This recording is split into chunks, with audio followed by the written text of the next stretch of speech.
সেই আইয়ামে জাহিলিয়াতের যুগ, মধ্যযুগী বর্বরতা, অসভ্যতা, জুলুম, অত্যাচার, বিহায়াপনা, রেপ, খুন খারাবি, দাঙ্গা ফাসাদ,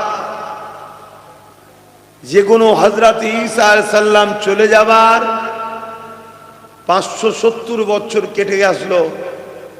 আমার দয়ার নবী আসার আগের মুহূর্ত পৃথিবীর বুকে যে অন্যায় অত্যাচার ভরে গিয়েছিল, আবার যেন পুরো পৃথিবীতে সেই অসভ্যতা, সেই বর্বরতা, সেই মানবরূপী পশুর খসলত আজ যেন চারিদিকে ছেয়ে যাচ্ছে। আজ যেন আমাদের বেটিগুলো জন্ম লিয়াটাই ভুল হয়ে যাচ্ছে। মেয়ে হয়ে জন্ম যেন একটা কি বিপদ, কখন না জানি কে তাকে ছিঁড়ে বিড়ে ছিন্ন বিচ্ছিন্ন করে দেয়, কখন না জানি তার উপরে কেউ পেট্রোল ধরে আগুন ধরিয়ে দেয়। একটা যেন সেই নারীদের উপরে যে অবজ্ঞা, অসম্মান, ভোগের জিনিস, ব্যবহারের জিনিস, দাসী, এই রকম যেন একটা প্রথা আবার পৃথিবীর বুকে আস্তে আস্তে যেন ছেয়ে যাচ্ছে। যে বদমাইশি, যে প্রথাটাকে আল্লাহ রসুল বন্ধ করেছিলেন, জোরে বলুন সুবহানাল্লাহ, আবার যেন জেগে উঠছে।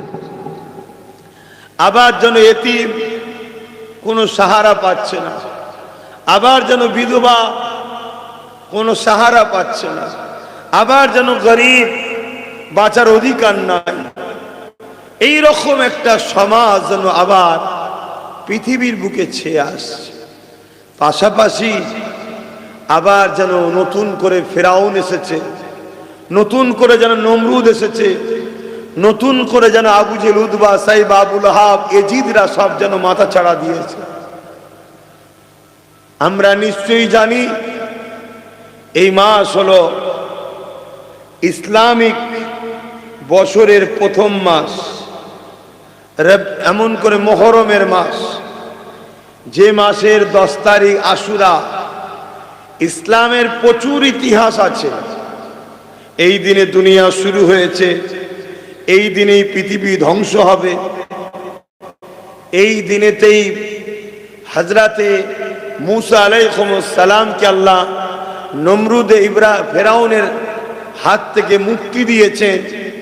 এই দিনেই আল্লাহ এমন করে ইব্রাহিম আলাইহিস সালামকে নমরুদের অগ্নিকুণ্ড থেকে রক্ষা করেছেন।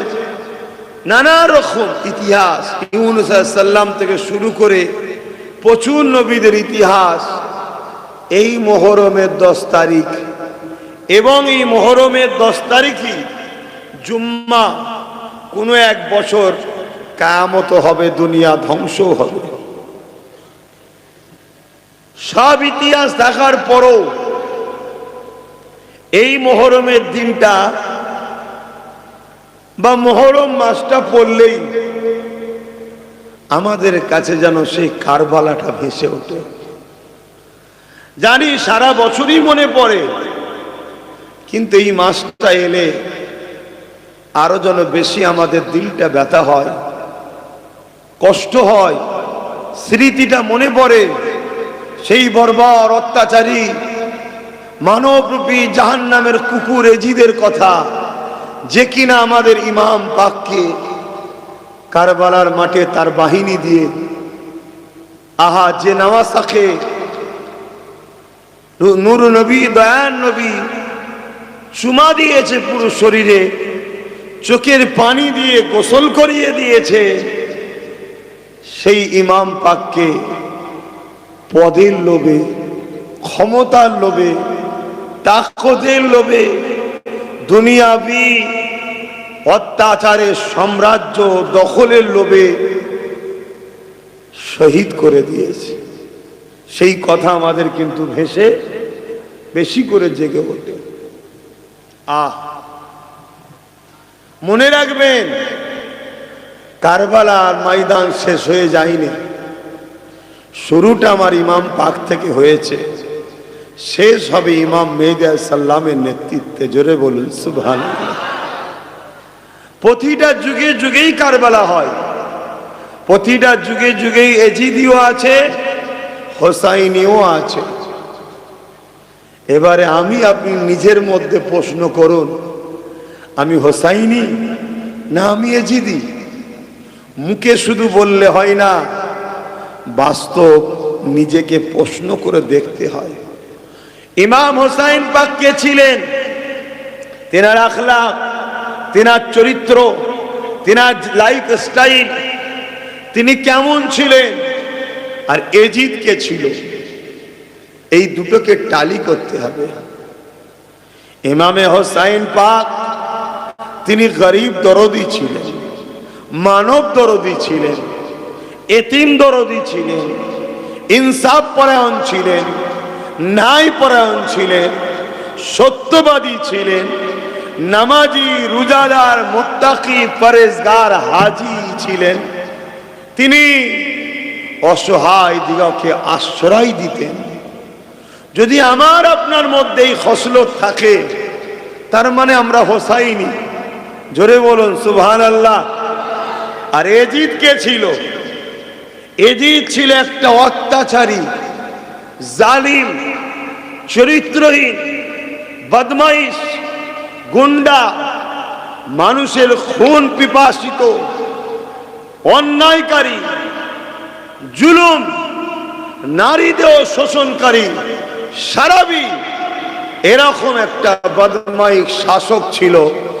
যদি আপনার আমার মধ্যে এজিদের খসলত থাকে, তাহলে আমরা হোসাইনি মুখে যতই বলি, কিয়ামতের দিনে কিন্তু এজিদের কাতারেই উঠতে হবে।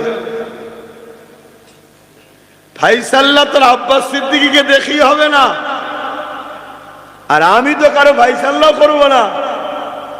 তুমি যতই আমার সামনে সাধু সাজো, আর আমি তোমার সামনে যতই হুজুর সাজি, সব কিছুর ফাইসাল্লাহ যিনি করবেন, তিনার কাছে গোপন বলে কোনো জিনিস নাই। আমার অন্তরের ভেতরে কি এখন কথা চলছে, মুখে তো বলছি এক, অন্তরে কি আছে এই খবরটাও যিনি জানেন তিনি কে? জোরে বলুন। আর বিচারটা তিনিই করবেন তো না অন্যজন? অতএব দুটো কাতার, একটা রহমানের দিকে, একটা শয়তানের দিকে। রহমানের দিকে ইমাম পাক ছিলেন, শয়তানের দিকে এজিদ ছিল।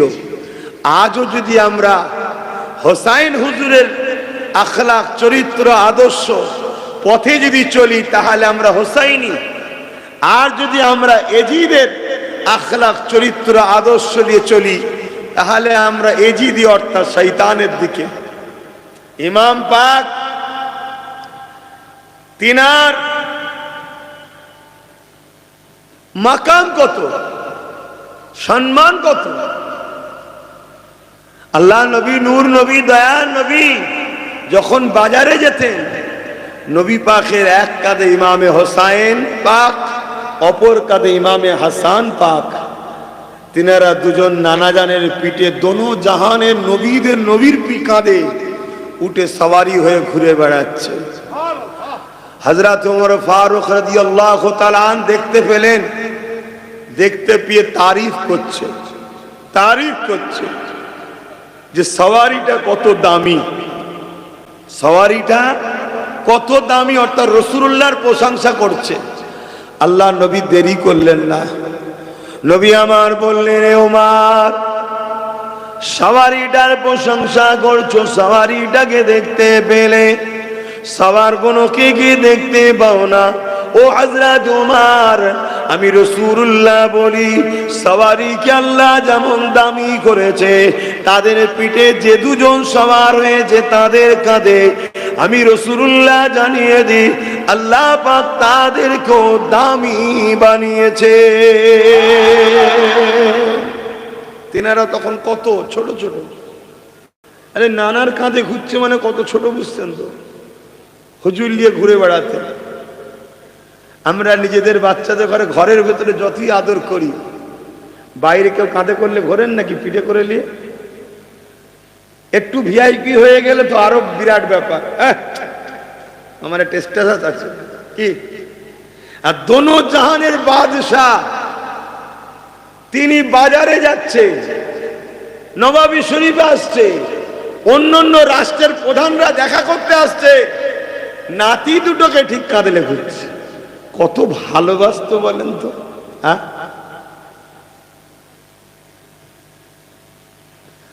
আল্লাহ নবী একদিন হযরতে খাতুনে জান্নাতের ঘরের দিকে যাচ্ছে, এমন সময় আল্লাহ নবীর কানে কান্নার আওয়াজ আসলো।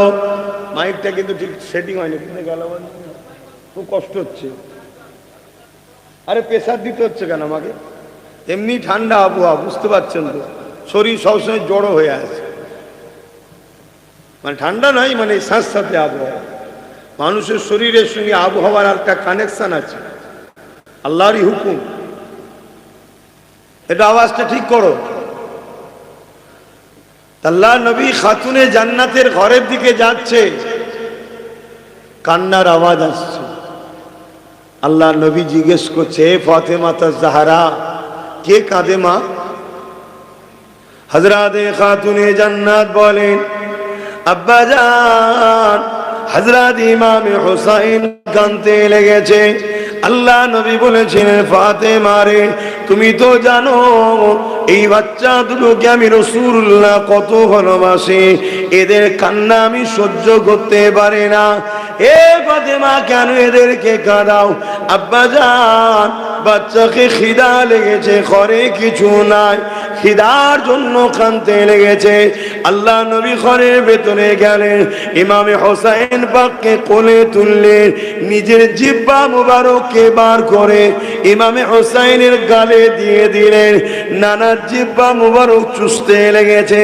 হযরতে খাতুনে জান্নাত জিজ্ঞাসা করে, আব্বা জান, আপনি এটা কি করছেন? এ ফাতেমা রে, একটা সময় জালিমরা আমার এই বাচ্চার জন্য পানিকে আটকে দেবে, আমি আমার বাচ্চাকে যা দিয়ে দিলাম, আমার বাচ্চাকে কোনোদিন আর পিপাসা লাগবে না।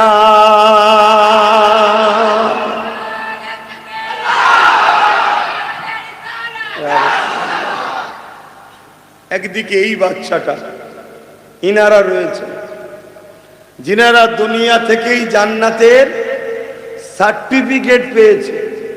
কি সার্টিফিকেট? ইমামে হাসান হোসেন হুজুর জান্নাতি যুবকদের সর্দার, তাই তো নাকি? আমরা সবাই জানি। আচ্ছা, জান্নাতে কি কোনো বুড়ো যাবে? জোরে বলুন না। বুড়োকে আল্লাহ জন করে দেবে। বুড়ো হালে যদি কেউ ইন্তেকাল করে, আল্লাহ তাকে জন যুবক বানিয়ে দেবে। বুড়ো হালে কেউ জান্নাতে যাবে না, যুবক হয়ে যাবে। হাসান হোসেন হুজুর যুবকদের সর্দার, তাহলে জান্নাতে তো বুড়োই যাবে না, তাহলে কাদের সর্দার? জোরে বলুন, সবার সর্দার। জোরে বলুন সুবহানাল্লাহ। এই মাকাম ইমামে হাসান হোসেন হুজুরকে আল্লাহ পাক দিয়েছে। দুনিয়ায় যদি কেউ একটা মাদ্রাসা বা স্কুলের চেয়ারম্যান হয় বা প্রধান হয়, সে যদি ইচ্ছা করে কাউকে স্কুলে রাখবো, কাউকে টিসিও দেবো, এ ক্ষমতা থাকে না? থাকে না? তাহলে দুনিয়ায় যদি পাওয়ার এদের হাতে এই থাকতে পারে, আল্লাহ যাদেরকে জান্নাতে সর্দার করেছে, তারা যাকে চাইবে জান্নাতে রাখবে, যাকে চাইবে বারো করে দিতে পারবে। জোরে বলুন সুবহানাল্লাহ। সারা জীবন এজিদিদের পক্ষে দাঁড়িয়ে এজিদিদের সাথে হই হই করে আর হোসাইনের সাথে জান্নাতে যাব, এ স্বপ্ন দেখলে হবে না।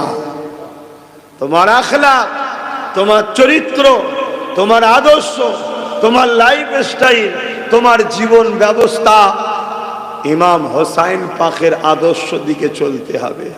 হুজুর জালিম ছিলেন না, হুজুর মজলুমদের বন্ধু সাথী ছিলেন। জোরে বলুন সুবহানাল্লাহ। আমরা কারা? আমরা কি মজলুমদের বন্ধু হতে পেরেছি? আমরা কি গরিব, দুঃখী, এতিম, অসহায়দের পক্ষে আওয়াজ তুলি?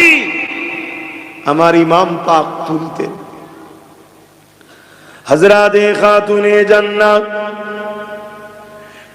একদিন নিয়ত করলেন, ইমামে হাসান হোসেন হুজুর অসুস্থ ছিলেন, আল্লাহ পাকের কাছে মান্যত করলেন, ও রব্বি আল্লাহ পাক, আমার ইমামে হাসান হোসেন যদি সুস্থ হয়ে যায় আমি আপনার জন্য খুশি হয়ে 3টে রোজা রাখার মান্যত করলাম। আল্লাহ পাকের হুকুমে ইমামে হাসান হোসেন হুজুর সুস্থ হয়ে গেলে খাতুনে জান্নাত স্বামীর সঙ্গে আলোচনা করতে লাগলেন, এ আমার প্রাণের স্বামী, আমি নিয়ত করেছিলাম হাসান হোসেন সুস্থ হয়ে গেলে 3টে রোজা রাখার মান্যত করেছে, আমি রোজা রাখতে চাই। হযরতে মাওলা আলী শেরে খোদা বলতে লেগেছেন, তাহলে আমিও রোজা রাখবো, তুমি মান্যতে রাখবে, আমি নফল রাখবো। ইমামে হাসান হোসেন শুনে গিয়ে বললে, আম্মা জান আমরাও রাখতে চাই। তখন ছোট ছোট একজন ঘরে কাজের মানুষ ছিলেন, ফিজ্জা তিনার নাম, তিনিও রোজা রাখলেন। তাহলে কজন হলো? 5 জন। তা রোজা রাখবে, সেহরিতে খাবে কি? আমাদের মতো তো এত ছিল না, আমরা তো তিনাদের সাদকাতে পেয়েছি, তিনাদের ছিল না নয়, নওজুবিল্লাহ মুন বানে হবে, তাহলে তিনাদের সাদকায় আমরা পাচ্ছি। আল্লাহকে তিনারা এমন ভাবে ভালোবেসেছে, তিনারা দুনিয়াটা নেয়নি, এবং আল্লাহ তিনাদেরকে আমাদের নারীদের জন্য মডেল করেছে। তাই দুনিয়ার নারীদেরকে শিক্ষা দিবার জন্য খাতুনে জান্নাত হলো মডেল, একটা আদর্শ। তাই খাতুনে জান্নাতের ঘরে, দোনো জাহানের সুলতানের বেটির ঘরে সেহরিতে খাবার কিছু নাই। ভাবতে পারছেন? আর আল্লাহ আমাদের এত দিয়েছে, আমাদের ছেলেরা তো রোজার মাসে সেহরিও খায় না, রোজাও রাখে না, অনেকে আছে। তোমরা যদি মোবাইল নিয়ে ব্যস্ত হও তাহলে নেটে গিয়ে সার্চ করো না, এখানে কেন ভিড় করছো?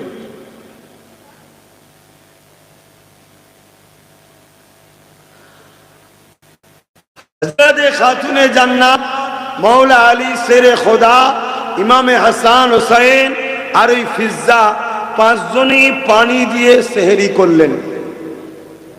আল্লাহু আকবার। সকাল হয়েছে, মাওলা আলী শেরে খোদা খাতুনে জান্নাত বিবিকে বলছে, আমি একটু বেরোই, যে কি আল্লাহ যদি কিছু রুজি দেয়। হায় হায় হায়, আল্লাহ আমাদেরকে কত আরাম দিয়েছে, ছেড়ে দেবে নে বাপ, হিসাব সব নেবে। বাইরে বেরোলেন, কিছু যদি পাওয়া যায়। খেজুর গাছে পানি দিবার একটা কাজ পেলেন, সেই খাজুর গাছে পানি দিয়ে কিছু পয়সা হলো, তা থেকে কিছু জবের একটা রুটি আর কিছু খেজুর কিনে নিয়ে এসছে ইফতারে। সময় মতো ইফতার রেডি হয়েছে, আজান হবে, ইফতার করা হবে। এমন সময় দরজার করে একজন আওয়াজ, ও হযরতে খাতুনে জান্নাত, এ হযরতে মাওলা আলী, ও হযরত ইমাম হাসান হোসেন, শুনেছি খানদানে রসুল, আহাদে রসুলদের কাছে কখনো কেউ খালি হাতে ফিরে যায় না।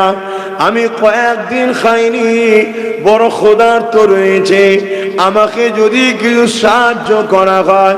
হযরতে খাতুনে জান্নাত, এ যুবকেরা ইফতারটাকে নিল, এত সামান্য ইফতার, যেটাকে যদি হাফ করে দেওয়া যায়, যাকে দেবে এই মুসাফিরটার খেয়ে পেট ভরবে না। এই জন্যে পুরো ইফতারটাকে হযরতে মাওলা আলীর হাতে তুলে দিয়ে বললেন, যান আল্লাহর বান্দা খেয়ে দিয়ে দেন। আজান মসজিদে হয়ে গেল, দুটো শিশু বাচ্চা আর খাতুনে জান্নাত মাওলা আলী ও ফিজ্জা তিনারা পানি দিয়ে ইফতার করলেন। আবার রাত এসে গেল, সারা রাত কিছু খাওয়া নাই। পরে যেমন করে সেহরি রাত এসে গেল, সেহরিতে আবার পানি খেলেন, কেননা মান্যতে রোজা 3টে ছিল। আবার পরের দিন পানি পান করে ইফতার সেহরি খেয়ে এমন করে রোজা নিয়ত করে নিলেন। মাওলা আলী দিনের বেলা আবার বেরিয়ে গেলেন, যদি কিছু কাজ পাওয়া যায়। আবার কাজ করে ওই সামান্য কিছু জবের একটা রুটি ও একটা খেজুর নিয়ে আস। আল্লাহর পরীক্ষা দেখুন। আল্লাহ যদি এরকম পেয়ারা বান্দিদের ঘরে, বান্দাদের ঘরে এরকম পরীক্ষা নিয়ে থাকে, তাহলে আমাদের কি হবে বুঝতে পারছেন? আল্লাহ আমাকে মাফ করেন, কি হবে আল্লাহ জানে। হযরতে খাতুনে জান্নাত হযরতে মাওলা আলী কিছু পেলেন, তা দিয়ে আবার জবের একটা রুটি খাজুর কিনে নিয়ে এসছেন ইফতারের জন্য। কেন ইফতার করবে বলে বসেছে, ঠিক প্রথম দিনের মতো আজানের অপেক্ষায় আছে। আর এমন সময় আবার দরজার করে একজন মুসাফির হাজির। ও আহলে রসুলেরা, কায়দি ছিলাম, জেলখানায় বন্দি ছিলাম, খাওয়া হয়নি, আজাদ হয়েছি, ঘরে যদি কিছু খাবার থাকে দেন। হযরত ইমামে হাসান হুজুর উঠে দাঁড়ালেন। মা থেকে ছেলেরা শিক্ষা পায়। ছেলে ভালো হওয়ার জন্য সব থেকে উত্তম জায়গা হলো মা, বাপ নয়, মা। মাকেই ছেলেরা বেশি ফলো করে, ছেলে মেয়ে উভয়। মা হচ্ছে প্রথম শিক্ষক বা শিক্ষিকা। প্রথম দিনে যে খাতুনে জান্নাত দিয়েছে, ইমামে হাসান হুসাইন হুজুর দেখেছে ছোট ছোট, তখনই উঠে দাঁড়িয়ে ইফতারটাকে নিয়ে আর ওই মুসাফিরকে দিয়ে এসে পানি দিয়ে ইফতার করলেন। জোরে বলুন সুবহানাল্লাহ। 3 দিনের দিনে আবার সেহরি খেয়েছে, আবার কিছু জবের একটা রুটি এবং হযরত আলী হুজুর একভাবে খাওয়া নেই, শুধু পানি। ভেবে রাখুন সেহরিতে আর ইফতারে। ভাবুন, শরীর বড় দুর্বল হয়ে গেছে, কোন রকম ভাবে কিছু কাজ করে তার বিনিময়ে কিছু আল্লাহ মিলিয়েছে। আবার জবের একটা রুটি খেজুর কিনে নিয়ে এসেছে। একবার ভাবেন নিজের দিকে, আল্লাহ আমাদেরকে কত ভালো রেখেছে, আর আমরা আল্লাহ ভুলে আছি, নবী ভুলে আছি। আর তারা কি করছে দেখেন। আমি তুমি হলে তো রোজাই মনে হয় ছেড়ে দিতাম, যা ঠিক আছে আবার রাখবো ফোনে, যাও, এত কষ্ট করা যাবে না। কে? হযরতে খাতুনে জান্নাত আবার ইফতার নিয়ে বসেছে। আবার লাস্টের দিনও দরজার গোড়ায় আবার একজন আওয়াজ দিয়েছে, হযরত ইমামে হোসাইন পাক ছোট ভাই আজকে উঠে ইফতার নিয়ে ওই মুসাফিরকে দিয়েছে। 3 দিনই সেহরিতে পানি, ইফতারও পানি। জোরে বলুন সুবহানাল্লাহ।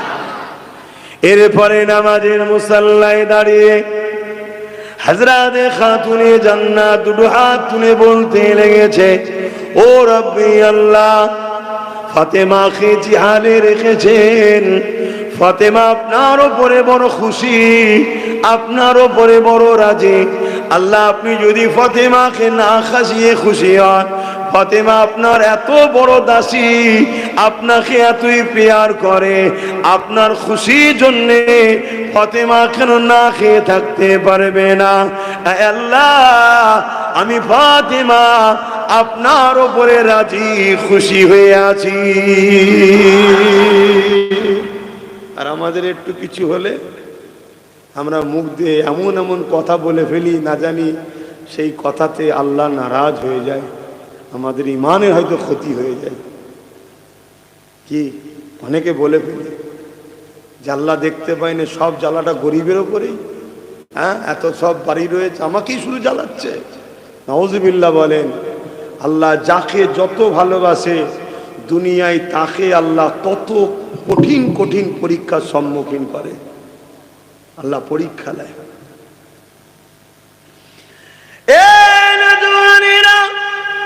আরো 1 তারিখের কথা বলি। আল্লাহ নবী, নবী দয়া নবী এমন করে পেটে 3 দিন পাথর বেঁধে রেখেছে, কিছু খাওয়ায়নি।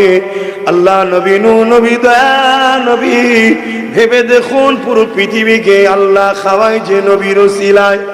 बेशक देने वाला मौला अल्लाह, मगर पूरा कायनात में बढ़ते गए हमारे मुस्तफा। बुखारी शरीफ अल्लाह बोलছেন আর আমার রাসূল বলছেন আনা কাসিমুন আল্লাহু ইউতি बनाने वाला मौला बेशक अल्लाह है, बढ़ते मेरे मुस्तफा কামলিওয়ালা। এই জন্য বোঝাবার জন্য বলছে আমার নবী পাক পেটে পাথর বেঁধে আছে, 3 দিন খাওয়া হয়নি।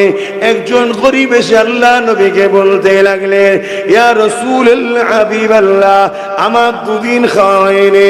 আল্লাহ নবী পেটে পাথর তুলে দেখায় বাবারে আমার 3 দিন হয়নি, তথাপি আল্লাহ পাক আমাকে জিহালে রেখেছে, আলহামদুলিল্লাহ।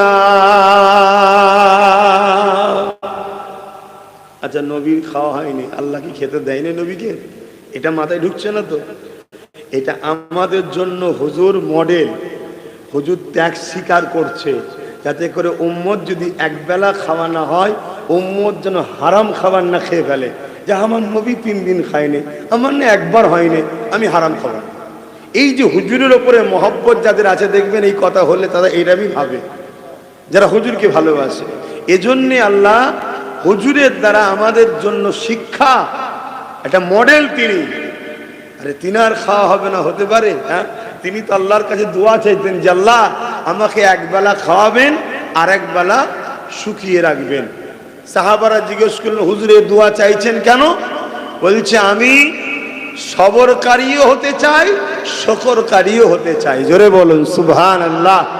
না হয় সবরকারী যারা খায় না তারা যে সবর করে সেই দলভুক্ত আমি হতে চাই, আর যারা খায় অর্থাৎ শুকর করে আলহামদুলিল্লাহ আমি সেই দলভুক্তও হতে চাই। জোরে বলুন সুবহানাল্লাহ। এটা তো আমাদের জন্য মডেল নবী। তাহলে যখনই খাবো তখন আমরা বলবো আলহামদুলিল্লাহ, যখন হবে না তখন ধৈর্য ধরে সবর করতে হবে, আল্লাহর উপরে ভরসা করে থাকতে হবে। নবী হলেন আমাদের জন্য মডেল। তো হুজুর পাক ওই লোকটাকে নিয়ে খাতুনে জান্নাত বেটির বাড়ি গেছে, চলো আমার বেটির বাড়ি যদি কিছু খাবার পাওয়া যায় তোমাকে খাওয়াবো, চলো। আল্লাহ নবী খাতুনে জান্নাতের বাড়িতে গেলেন, ঘরের বাইরে থেকে সালাম দিলেন, খাতুনে জান্নাত ভেতর থেকে সালামের জবাব দিলেন। ঘরের বাইরে থেকে সালাম দেওয়া এটা হলো রাসূলুল্লাহ সুন্নাত। ইজাজত নিয়ে ভেতরে গেলেন এবং খাতুনে জান্নাতকে বললেন এ কলিজার টুকরি ফাতেমা রে, আমার সঙ্গে একজন মেহমান এসেছে যিনি বড় ক্ষুধার্ত রয়েছে এবং তোমার আব্বা আমিও রয়েছে, তোমার ঘরে কি কিছু খাবার আছে? আমাদের জন্য কি মেহমানদারি হবে? হযরতে খাতুনে জান্নাত বললেন আব্বা জান বসেন, অপেক্ষা করেন, বসেন, খাবারের ব্যবস্থা করছি। এই বলে খাতুনে জান্নাত রান্না করে যায়নি, নামাজের মুসাল্লা বিছিয়ে দিলেন। নামাজের মুসাল্লা বিছিয়ে দিয়ে 2 রাকাত নফল নামাজ আদায় করলেন। হাত তুলে বলতে লেগেছে আল্লাহ ফাতেমা 3 দিন খাওয়া হয়নি, আমার জন্য খাবার চাইনি। হযরতে হাসান হুসাইনের 3 দিন খাওয়া হয়নি, মাওলা আলীরও 3 দিন খাওয়া হয়নি। এর জন্য আমি হাত তুলিনি আল্লাহ, আমার দরবারে এমন একজন মেহমান এসেছে, তিনি যদি জানতে পেরে যায় ফাতেমা 3 দিন খাওয়া হয়নি, তিনার নূরের দিলটা বড় ব্যথা হয়ে যাবে। আল্লাহ তে আপনি খাবারের ব্যবস্থা করে দেন। দোনো জাহানের সুলতানের জন্য, আখেরি নবী নূর নবী আপনার হাবিবের জন্য ফাতেমা খাবারের দরখাস্ত রাখছে। আল্লাহ পাক বলে দিলেন এ জিবরাইল জলদি করে জান্নাতে খাঞ্চা ভর্তি করে খানা নিয়ে যা। হযরতে জিবরাইল সাল্লাম চলে আসলে জান্নাতি খানা নিয়ে এসে হাজির করে দিলেন। ওই খানা যখন খাতুনে জান্নাত আব্বা জানের খেদমতে দিলেন, ওই সময় ওই যে মানুষটা ছিল সে তো খাবার পেয়ে খাওয়া শুরু করেছে, বড় তারিফ করতে লেগেছে, বড় সুস্বাদু খাবার। কিন্তু আল্লাহ নবী খাবারটাকে মুখের গোড়ায় নিয়েছে, নিয়ে নবী আবার বুঝতে পেরেছে এই খাবার তো কোনো দুনিয়ার খাবার নয়। এই ঘরের ভেতরে চলে আসলে, এ ফাতেমা এই খাবার তুমি কোথা থেকে পেলে? ওই সময় আর কথা গোপন করতে পারলেন না। আব্বা জান, আমার ঘরে কিছু নাই, 3 দিন হাসান হোসেন মাওলা আলী আর আমারও খাওয়া হয়নি। কিন্তু আপনি নবী, আখেরি নবী, আপনি যখন জিজ্ঞাসা করেছেন আমি তার কথা ঘোরাতে পারি না। আল্লাহর কাছে দোয়া চেয়েছি, আল্লাহ জান্নাতে খানচা হাজির করিয়েছে।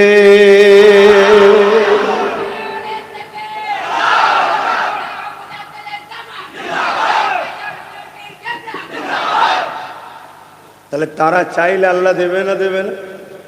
কিন্তু তারা আল্লাহর ফাইসাল্লার উপরে নিজেকে কন্ট্রোল রেখে রাজি হয়েছে যে আমার মালিক যখন আমায় 3 দিন খাওয়ায়নি, এতে যদি আমার মালিক খুশি হয়, তাহলে আমি কেমন মালিকের দাস দাসী যে আমি আমার মালিকের জন্য 3 দিন শুকাতে পারবো না কেন? কথা কিছু বুঝতে পারছেন? এই ছিল তিনাদের টেন্ডেন্সি, তিনাদের আল্লাহর উপরে ভালোবাসা, আল্লাহর উপরে তিনাদের এই মহব্বত। না হয় আমার নবী পাক সাল্লাল্লাহু আলাইহি সাল্লাম, আম্মা জান আয়েশা সিদ্দিকা, কথাটা এসেছে বলে একটু যাচ্ছে এইদিকে, একদিন নিজের ঘরে ডাকলেন যে হুজুর একটু ঘরে আসেন। আল্লাহ নবী বলেন, আয়েশা আমি একটু ব্যস্ত আছি, পরে আসছি। আল্লাহ নবীকে বলে, হুজুর বিয়াদবি নেবেন না, একটু জরুরি কথা আছে। আল্লাহ নবী ভেতরে গেলেন, যাওয়ার পরে আম্মা জান আয়েশা বলছেন, হুজুর আমার কাপড় ছিঁড়ে গেছে, শুনছেন? আল্লাহ নবী বলে, আয়েশা তালি দিয়ে পড়ো। যার জন্য কুল কায়নাত, লাউ लका लमा खलक़तुल अफ़लाक, सबसे पहले खुदा ने जिसको बनाए, जिसके खातिर हर कुछ से खुदा ने बनाए हैं, সেই নবীর স্ত্রী যখন বলছে হুজুর আমার কাপড় ছিঁড়ে গেছে, আল্লাহ রসুল বললেন তালি দিয়ে পড়ো। হযরতে খাতুনে জান্নাত বলছেন, হুজুর আমি তালি দিয়ে পড়ছি। আল্লাহ নবী বললেন, তাহলে তুমি যদি বলো, দোয়া করে দিচ্ছি উহুদ পাহাড় সোনা হয়ে যাবে, তোমাকে মালিক বানিয়ে দেবো, যদি দুনিয়া চাও, আর যদি আখিরাত চাও তাহলে আরো তালি দাও। আম্মা জান হযরত আয়েশা হুজুর বলে, হুজুর বিয়াদবি মাফ করবেন, আমি তালি দিয়েই পড়ছি, আমি দুনিয়া চাই না, আমি আখিরাতই চাই। কিন্তু তালি যে দেবো, সেলাইটা যে করব, ঘরে বাতি জ্বালাবার মশলাও নাই। আপনাকে ডেকেছি, আপনার চেহারার জ্যোতিতে দেখুন আমার ঘর আলো, আমি এখন সেলাই করে তালিটা দেবো কাপড়ে, এই জন্য হুজুর আপনাকে ডেকেছি। জোরে বলুন সুবহানাল্লাহ। এখানে দুটো কথা, হুজুর হলেন নূর, হুজুরের শরীর থেকে আলো জ্যোতি যেমন বেরোচ্ছে দেখছেন, এটাকে আরবিতে নূর বলে, ইংলিশে লাইট বলে, বাংলায় জ্যোতি বলে। তো যাই হোক, এক। আর দ্বিতীয় নম্বর কথা, দোনো জাহানের সুলতান যিনি বললেন যদি তুমি বলো উহুদ পাহাড়কে সোনা বানিয়ে দেবো, খাতুনে জান্নাত বললেন হুজুর আমি দুনিয়া চাই না, আমার লাগবে না, দোয়া চাই না, তারপরও উহুদ পাহাড়ের পুরো নিচুটা হলো সোনা। জোরে বলুন সুবহানাল্লাহ। সেই নবীর বেটি ফাতেমা হুজুরের ঘরে খাবার থাকবে না, যিনি মুসাল্লা বিছিয়ে বলা শাসরে জান্নাত থেকে খানা আসে, অ্যাকচুয়ালি তিনারা এই গরিবী জিন্দগিটাকে পছন্দ করেছে।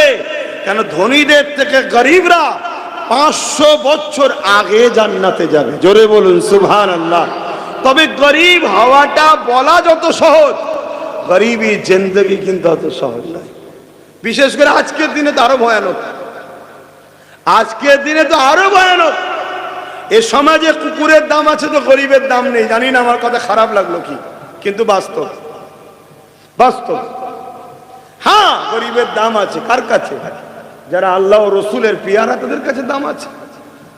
তারা তো গরিবকে পেলে গরিবের সঙ্গে বিজনেস করবে। কিরকম? তোকে আমি দুনিয়ায় দেখছি, তুই আমায় আখেরাতে দেখবি। শুনছেন তো নাকি? যারা সত্যি আখেরাতকে বিশ্বাস করে, যারা হাসর কিয়ামতকে বিশ্বাস করে, ময়দানে মাশরকে বিশ্বাস করে, কোরআন কালামুল্লাহ হাবিবুল্লাহকে বিশ্বাস করে, তারা গরিব পেলে তারা বড় খুশি হয়। কেন? যে তোকে আমি দুনিয়ায় দেখছি, তুই আমায় আখিরাতে দেখবি। হ্যাঁ, কিয়ামত তো গরিবদের জন্য বড় শান্তি, বড় আনন্দের জায়গা হবে। ধরে বলুন সুবহানাল্লাহ। ময়দানে মাশর তাদের চিন্তা নেই তো। আল্লাহর ফেরেশতারা বলবে গরিবদের ঘরে এসে গেছে যখন বলে দিচ্ছি, কখন কোন দিকে আল্লাহ আলোচনা করায় আল্লাহ জানে। আমার আলোচনা করার লাইন অন্য ওই দিকে চলে যাচ্ছে, আল্লাহ বলাচ্ছে যেদিকে, আমি কি করবো? অসুবিধা হচ্ছে আপনাদের? কিয়ামতের দিনে আল্লাহর ফেরেশতারা যখন বলবে সব দাঁড়াও, হিসাব দিতে হবে, গরিবরা তখন বলবে হিসাব আবার কিসের? দুনিয়ায় তো কিছুই ছিল না, তো হিসাবটা কিসের? ওই সময় কথা যখন কাটাকাটি হচ্ছে, আল্লাহ আওয়াজ দিয়ে বলবে, হে ফেরেশতা, আমার এই বান্দারা আদে ঘরে কি বলছো? আল্লাহ সবই জানে। এটা ঘটেছে কি? এটা ঘটেছে না? ঘটবে তো। আর এই ঘটবে কি, ওটাও যিনি জানে তিনিই তো মালিক, তবেই তো তিনি আল্লাহ। আল্লাহ সব জানে, বুঝতে পারছেন তো নাকি? কিয়ামতের দিন এটা ঘটবে, আল্লাহ জানেন এটা ঘটবে, তিনি তিনার হাবিবকে জানিয়েছে, হাবিব আমাদেরকে জানিয়েছে হাদিস দ্বারা। আল্লাহ পাক ফেরেশতাকে সেদিন বলবে, ফেরেশতা তুমি কি কথা বলছো? আল্লাহ এদেরকে হিসাবের কথা বলছি, এরা বলছে আমরা জান্নাত যাব, দেরি হচ্ছে। রাসূলের হাদিস বলেছে গরিবরা ধনীদের থেকে 500 বছর আগে জান্নাত যাবে, তাই গরিব তো হুড়োহুড়ি করছে, এখন আবার দাঁড়াবো কেন, জান্নাত যেতে হবে। তা আমরা যখন বলছি হিসাব দেবে তারপরে, তখন গরিবরা বলছে হিসাব আবার কিসের? আল্লাহ বলছে সাদ্দাকতা, সত্য বলছে, ওদের আবার হিসাব কিসের? যাও ওদেরকে জান্নাত দিয়ে দাও। জোরে বলুন সুবহানাল্লাহ। গরিবী হওয়াটা যত বলতে সহজ, হওয়া অত সহজ নয়, বাস্তব কিন্তু অত সহজ নয়। কথা শুনছেন? গরিব তো আমরা দেখছি, কিন্তু গরিব কি সবর করতে পারছে? গরিব শুধু হলে হয় না, গরিবকে সবর হয়ে আল্লাহর ফয়সালায় রাজি হয়ে থাকতে হবে। সেইটা হওয়া চারটিখানি ব্যাপার নয়। যা ওদিকে আর আলোচনা নয়, ফিরে আসেন। হযরত ইমামে হুসাইন পাকের কথা বলছিলাম। ইমামে হাসান হুসাইনকে আল্লাহ নবী কতটা ভালোবাসতেন, নবী আমার জানিয়ে দিলেন, এ দুনিয়া মানুষেরা, তোমরা যারা আমি আল্লাহ আমি রাসূল আমাকে ভালোবাসো, আমাকে পেতে চাও, আমাকে ভালোবাসতে চাও, আমি রাসূলুল্লাহ জানিয়ে দিই তারা যেন ইমাম হাসান হুসাইনকে ভালোবাসে। যারা ইমাম হাসান হুসাইনকে ভালোবাসবে, যারা আমি রাসূলুল্লাহ আমাকে ভালোবাসলো আর আমাকে যারা ভালোবাসবে, আল্লাহ পাক তাদেরকে ভালোবাসবে। প্রথম সিস্টেমটা কেমন হলো? যারা হাসান হুসাইনকে ভালোবাসবে তারা রাসূলুল্লাহকে ভালোবাসলো, যারা রাসূলুল্লাহকে ভালোবাসলো হওয়া দরকার ছিল আল্লাহকে ভালোবাসলো, এই তো নাকি? কিন্তু না, আল্লাহ নবী বলছেন হাসান হুসাইনকে যারা ভালোবাসলো তারা আমি রাসূল আমাকে ভালোবাসলো, আমাকে যারা ভালোবাসলো আল্লাহ তাদেরকে ভালোবাসবে।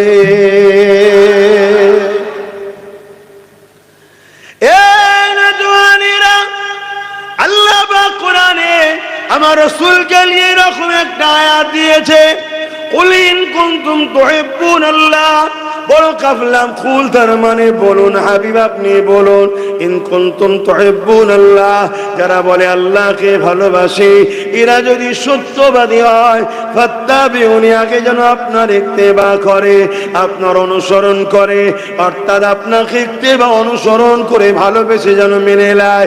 এখানে কোন উলামা থাকলে আমার ওই ভাই ভাবতে পারে যে পীরের আওলাদ দেখো বলছে ভালোবেসে মেনে নিবার কথা তো এখানে নাই, এখানে শুধু ইত্তেবার কথা আছে, অনুসরণ করার কথা আছে। এ আমার নওজওয়ানেরা, এ আমার উলামা ভাইয়েরা, কখনো কারোর উপরে দিল যদি না লাগে তাকে অনুসরণ করা যায় না। फत्ताबिउनी के अंदर प्यार छुपा हुआ है, लिहाजा माना ये हुआ ভালোবেসে মেনে নিতে হবে। আল্লাহ নবীকে তো আবু জেহেল মানত, আল্লাহ নবীকে তো উতবাও মানত, তারা তো আমার নবীকে আল আমিন বলে মেনেছে। তারা কি জান্নাতি হবে? না না না, তারা ব্যক্তি মুহাম্মদ বলে মেনেছে, ভালোবেসে রাসূলুল্লাহকে মেনে নেয় রে। আজকে দিনে ইসরায়েল, যে ইসরায়েল পৃথিবীর সমস্ত ছোট দেশ এবং সমস্ত সংখ্যা কম হওয়ার পরও তারা পুরো পৃথিবীকে কন্ট্রোল করছে, পুরো পৃথিবীর বিজনেস ব্যবসা তাদের হাতে। তারা নিজেরা বলতে লেগেছে আমরা পৃথিবীতে বিজনেস কি করে ছড়াতে পারলাম, কেননা আমার নবী পাক যখন মক্কা থেকে আসরে মদিনার জমিনে চলে এসেছিলেন, আল্লাহ নবী ওই মদিনার মানুষরা সব থেকে পিছিয়ে গরিব ছিল। আল্লাহ নবী তাদেরকে অর্থনীতি শিখালেন, সেই অর্থনীতিটা এখনো ইহুদিরা ধরে রেখেছে। তাই তারা আজকে পৃথিবীর মুখে অল্প হওয়ার পরও পুরো পৃথিবীতে তারা বিজনেস করছে, সব থেকে ধনী তারা হয়ে বসে আছে। শুনছেন তো নাকি? তারাও আমার নবীকে মানছে, ফলো করছে না, করে না, কিন্তু মহব্বত করে করে।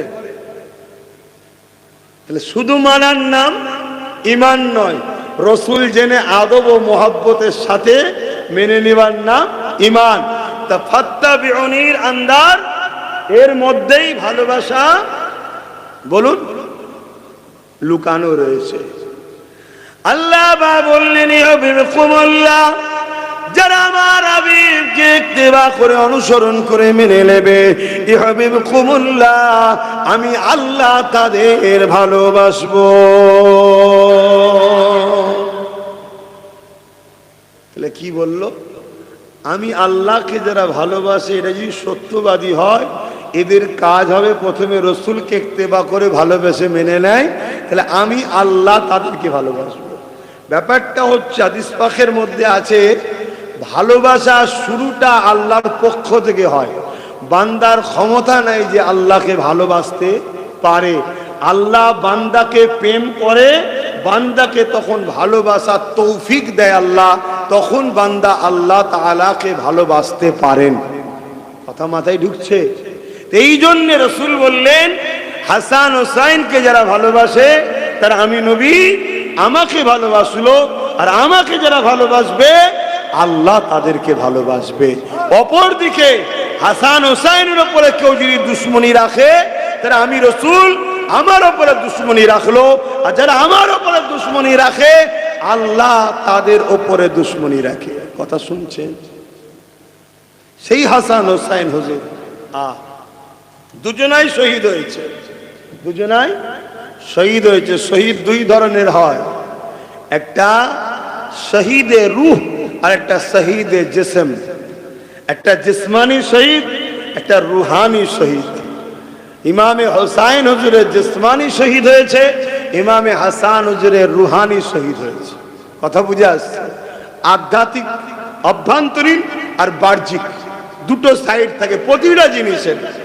এলেমেরও দুটো সাইড আছে প্রতিটা জিনিসের। আপনি যেটাই দেখবেন, আমরা মানুষ, আমাদেরও দুটো সাইড। একটা শরীরের বাহ্যিক চামড়া, আর একটা ভেতরের অংশ, হাড়, গোস্ত, রগ, রিসা, কিডনি টিডনি, কত কি আছে, দুটো সাইড। তো যা কত ডিপে আলোচনা নয়। এ যুবকেরা, তরুণেরা, এমন নবী পাকের প্রেমিকেরা, আর একটুখানি আগে যায়। ইমামে হাসান হুসাইনকে আল্লাহ নবী কত ভালোবাসতেন। এই যে হাসান হুসাইন হুজুরের কথা শোনাচ্ছি, এতে কি আপনাদের কোনো অসুবিধা হচ্ছে নাকি? অনেকের আবার ধারণা হতে পারে আচ্ছা হাসান হুসাইনের কথা শুনে আমরা কি করব। শুনছেন তো নাকি?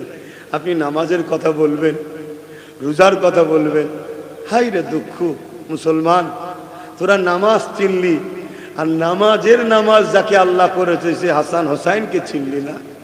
হাসান হোসাইন কে আল্লাহ নামাজের নামাজ করেছে। জোরে বলুন সুবহানাল্লাহ।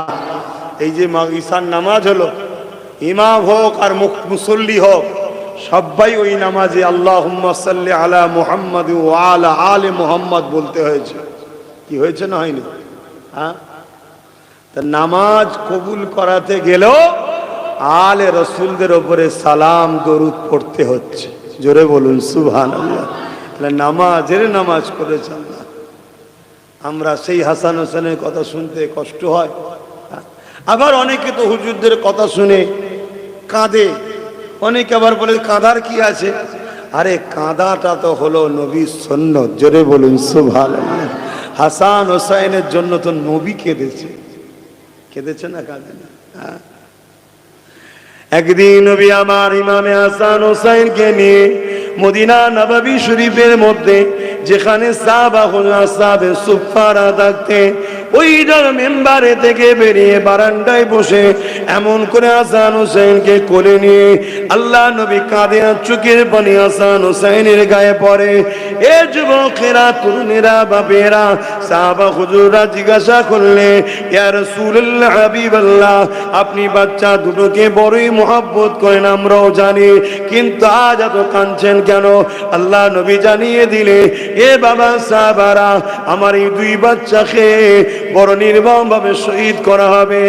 একজন শহীদ হবে 20 পাশে পানের ওসিলায়, আর একজন শহীদ হবে আমার উম্মতের এক অংশ, তারা তাদের ক্ষমতা দখলের জন্য আমার এই বাচ্চা হোসাইনকে কারবালায় শহীদ করবে, তাদেরকে পানি পর্যন্ত দেবে না। আল্লাহ নবী সব বিবরণ বলতে লেগেছে, এই জন্যে তাদের জন্য কাঁদতে লেগেছে। তাহলে নবী পাক হাসান হোসাইনের ওয়াকিয়া কি ঘটবে ওটা জেনে নবী কেঁদেছে। আমরাও যদি হুজুর দেশে ওয়াকিয়া শুনে কাঁদি, মনে রাখবেন রাসূলুল্লাহর সুন্নাত পালন হবে। আজ তো সমাজে একদল মুসলমান বেরিয়েছে, তারা ইমামে হাসান হোসাইনের পক্ষে আলোচনা করে না, এজিদকে বাঁচাবার জন্য আলোচনা করে। কেউ কেউ তো আবার এজিদকে রহমতুল্লাহ আলাইহিও বলে, কেউ কেউ বলে এজিদের কোনো দোষ ছিল না, কেউ কেউ আবার এজিদের নামে মাদ্রাসাও করছে। শুনছেন আব্বাজানেরা? এরাও বলে আমরাও মুসলমান, এরা বলে কি আমরাও মুসলমান। আর আল্লাহ নবী বলছেন ৭৩টা দল হবে মুসলমানদের মধ্যে, ৭২টা দল হবে জাহান্নামে, একটা মুসলিম দল জান্নাতে যাবে। কটা? জোরে বলছেন? কটা মুসলমানদের মোট দল হবে? ৭৩টা। মোট কটা? ৭৩। তার মধ্যে জাহান্নামে যাবে কটা? ৭২। ৭২ দলেই নামাজ থাকবে, ৭২ দলেই দাড়ি টুপি থাকবে, কোরআনের শিক্ষা, হাদিসের শিক্ষা, মসজিদ, মাদ্রাসা, রোজা, হজ, যাকাত, দান, খায়রাত সব থাকবে, তারপরেও জাহান্নামে যাবে। সাহাবারা জিজ্ঞেস করলেন, হুজুর তাহলে কারণ কি? আল্লাহ নবী বললেন, তাদের অন্তরে আমি নবী আমার হাইয়া থাকবে না, আদব ও ভক্তি ভালোবাসা থাকবে না। শুনছেন? যদি নবীর ভালোবাসা কারো অন্তরে থাকে, সে কখনো এজিদের পক্ষপাতিত্ব নিতে পারে? সে কখনো এজিদের নামে মাদ্রাসা করবে? এজিদকে রহমতুল্লাহ বলবে? হ্যাঁ। আর একটা কথা আপনাদের শুনিয়ে দিই, কেন আখরি জামানা তো, এজিদের ছেলে আপনাদের এলাকাতেও আসতে পারে, এসে হয়তো বুঝাতে পারে, না না এজিদকে আপনারা এত বড় বড় কথা বলেন কেন, তার কি দোষ ছিল? হোসাইন কি দরকার ছিল কারবালায় যাবার? শুনছেন না শোনেন না?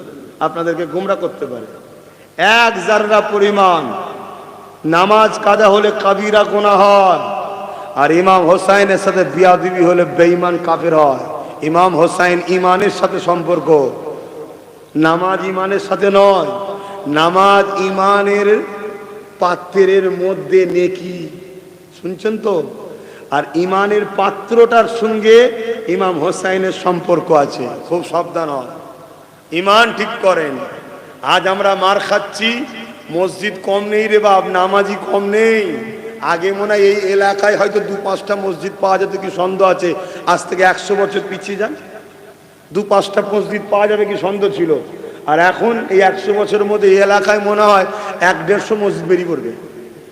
আমার কি বলা ভুল হয়ে গেল নাকি? তাহলে সারা দিচ্ছেন না কেন? মসজিদের অভাব নেই, তো মসজিদ আছে তার মানে নামাজি বেড়েছে। হ্যাঁ, কিন্তু মসজিদ করে কি করবেন? কারবালায় তো এজিদরাও নামাজ পড়েছিল, পড়ে না? তারাও তো তাবু দিয়েছিল, তারাও তো আজানে বলেছিল আশহাদু আন্না মুহাম্মাদার রাসূলুল্লাহ, তারাও বলেছিল। আর আমাদেরও মসজিদ এখন আশহাদু আন্না মুহাম্মাদার রাসূলুল্লাহ হচ্ছে। বুঝতে হবে জিনিসগুলো, শরিয়াতকে, শুধু হই হই করলে হবে না। আল্লাহ নবী, নূর নবী, দয়ান নবীর আরেকটা হাদিস বলে দিয়ে যাচ্ছে ওইদিকে, বুখারী শরীফের হাদিস। আল্লাহ নবী বললেন, কেউ যদি আমার শহর মদিনা শরীফের ওপরে হামলা করার ইরাদা করে। শুনছেন সবাই? আল্লাহ নবী বললেন, কেউ যদি আমার শহর মদিনা শরীফের ওপরে হামলা করার ইরাদা করে, হামলা করেনি, শুধু ইরাদা করেছে, আল্লাহ পাক তাকে জাহান্নামে এইভাবে গলাবে যেমন সীসা আগুনে দিলে গলে। কি গো, সীসা কিভাবে গলান আপনারা? গলান তো নাকি? কাজ করেন তো, অনেকে জানেন তো, পুরো পানি হয়ে যায়। ওইভাবে আল্লাহ তাকে জাহান্নামে গলাবে যে মদিনার উপরে হামলা করার ইরাদা করেছে, হামলা করেনি। কারণ কি? মদিনাকে আল্লাহ রসুল ভালোবাসে। জোরে বলুন সুবহানাল্লাহ। তো ভালোবাসা শহরের উপরে হামলা করলে, যদি ইরাদা, হামলা করেনি, ইরাদা করেছে, তাকে যদি আল্লাহ এইভাবে গলায়। আর নবী সেজদায় যেতেন, হাসান হোসেন নবী পাক সাল্লাল্লাহু আলাইহি ওয়াসাল্লামের পিঠে উঠে দুদিকে পা দিয়ে নানার পিঠে লাফাতেন। শুনছেন? কখনো কখনো নবী পাক হাত দিয়ে আস্তে করে ধরে এক এক করে তাদেরকে নাবাতেন, তারপরে মাথা তুলতেন। আর আমাদের এলাকায় ফতোয়া দিচ্ছে নবীর কথা মনে পড়লে নাকি নামাজ হবে না, আর নবী পিঠ থেকে হাসান হোসেনকে নামাচ্ছে, নেবিয়ে নামাজ হচ্ছে। শুনছেন তো নাকি? কোথা আমাদেরকে গোমরা করছে দেখুন। আর আমার যুবকরা বাইরে বাইরে কাজ করতে গিয়ে নতুন নতুন ধর্ম শিখে এসছে, এলাকায় মারপিট হচ্ছে। ধর্ম নতুন শিখুনি, তোমার বাপ দাদু পূর্বপুরুষ যে লাইনে ছিল সে লাইনেই থাকো। দিন যত যাচ্ছে জাহান্নামের দিকে দুনিয়া হু করে যাচ্ছে। আর ভালো হবার লাইন এখন খারাপের লাইনই বেশি, পুরাতনটাই ভালো, নতুনটার ভালো নয়। মন দিয়ে শোনো, এমনও সময় গেছে, হাদিস পাক প্রমাণ দিচ্ছে, আল্লাহ নবী সেজদায় পড়েছে, তো সেজদায় পড়ে আছে, সেজদায় পড়ে আছে। প্রথম কাতারে এক সাহাবীর মধ্যে বলছেন, আমার মনের মধ্যে হওয়া শুরু হলো, এ আমাদের নামাজির মধ্যে কেউ মুনাফিক ছিল না তো, যে সেজদায় গেছে আর হুজুর কুটে শহীদ করে দেয় না? এত লম্বা সেজদা কেন, এত লম্বা সেজদা কেন? আবার মনে হচ্ছে নবী পাকের কাছে কোনো ওহী এসে গেল নাকি লম্বা সেজদার জন্য? কারণ ওহী এলে তো সাহাবারা জানবে না। তো সাহাবা হুজুরের মধ্যে কনফিউজ হতে হতে বলছে যে আমি মাথা তুলে একবার দেখার চেষ্টা করলাম। আরেক রায়াতে আছে, নতুন গ্রাম্য এক সাহাবী এসছে, যিনি কখনো এই সিন দেখেনি যে নবী সেজদায় যেতেন আর হাসান হোসেন পিঠে বসে থাকতেন, কখনো দেখেনি। আর যখনই তিনি কাতারে দাঁড়িয়ে সেজদায় পড়েছে আর মাথা তুলে যখনই দেখতে গেছে হাসান হোসেন হুজুর বসে আছে, দুটো ছোট ছোট শিশু, উনি দেখছে হুজুরের পিঠে বসে আছে, তাহলে কি করা দরকার? না পিঠে দরকার। তা হাত দিয়ে বাড়াতে গেছে, আল্লাহ নবী নামাজ অবস্থাতেই বগলের তলা দিয়ে হাত দিয়ে তাকে ইশারা করছে, আমাদের শাহজাদাকে নাবাও না। জোরে বলুন সুবহানাল্লাহ, আরো জোরে বলুন সুবহানাল্লাহ। ইনারা হলো আমাদের জান্নাতি সর্দার। আমরা খুশি না বেজার? আমরা এজিদের সঙ্গে জাহান্নামে যাব না, আমাদের সর্দার হোসাইন, আমরা হোসাইন হোসাইন করব। ঠিক তো নাকি? যারা এজিদের সঙ্গে জাহান্নামে যেতে চায় তারা এজিদের প্রশংসা করবে, গুণ গাইবে। এজিদ তো আর শহীদ করেনি, এজিদ তো কতল করেনি, নানা রকম কথা বলবে, শুধু ঘুরিয়ে ফিরিয়ে বাঁচাতে চাইবে। কিন্তু মনে রাখবেন, পুরো পৃথিবীর সবাই একদিকে হয়ে গেল, এজিদকে জাহান্নামের কুকুর হওয়া থেকে বাঁচাতে কেউ পারবে না। কথা শুনছেন তো নাকি? যে চেষ্টা করবে সে বেটাও আমার ভয় হয় ওর সাথে না জাহান্নামে ঢোকে।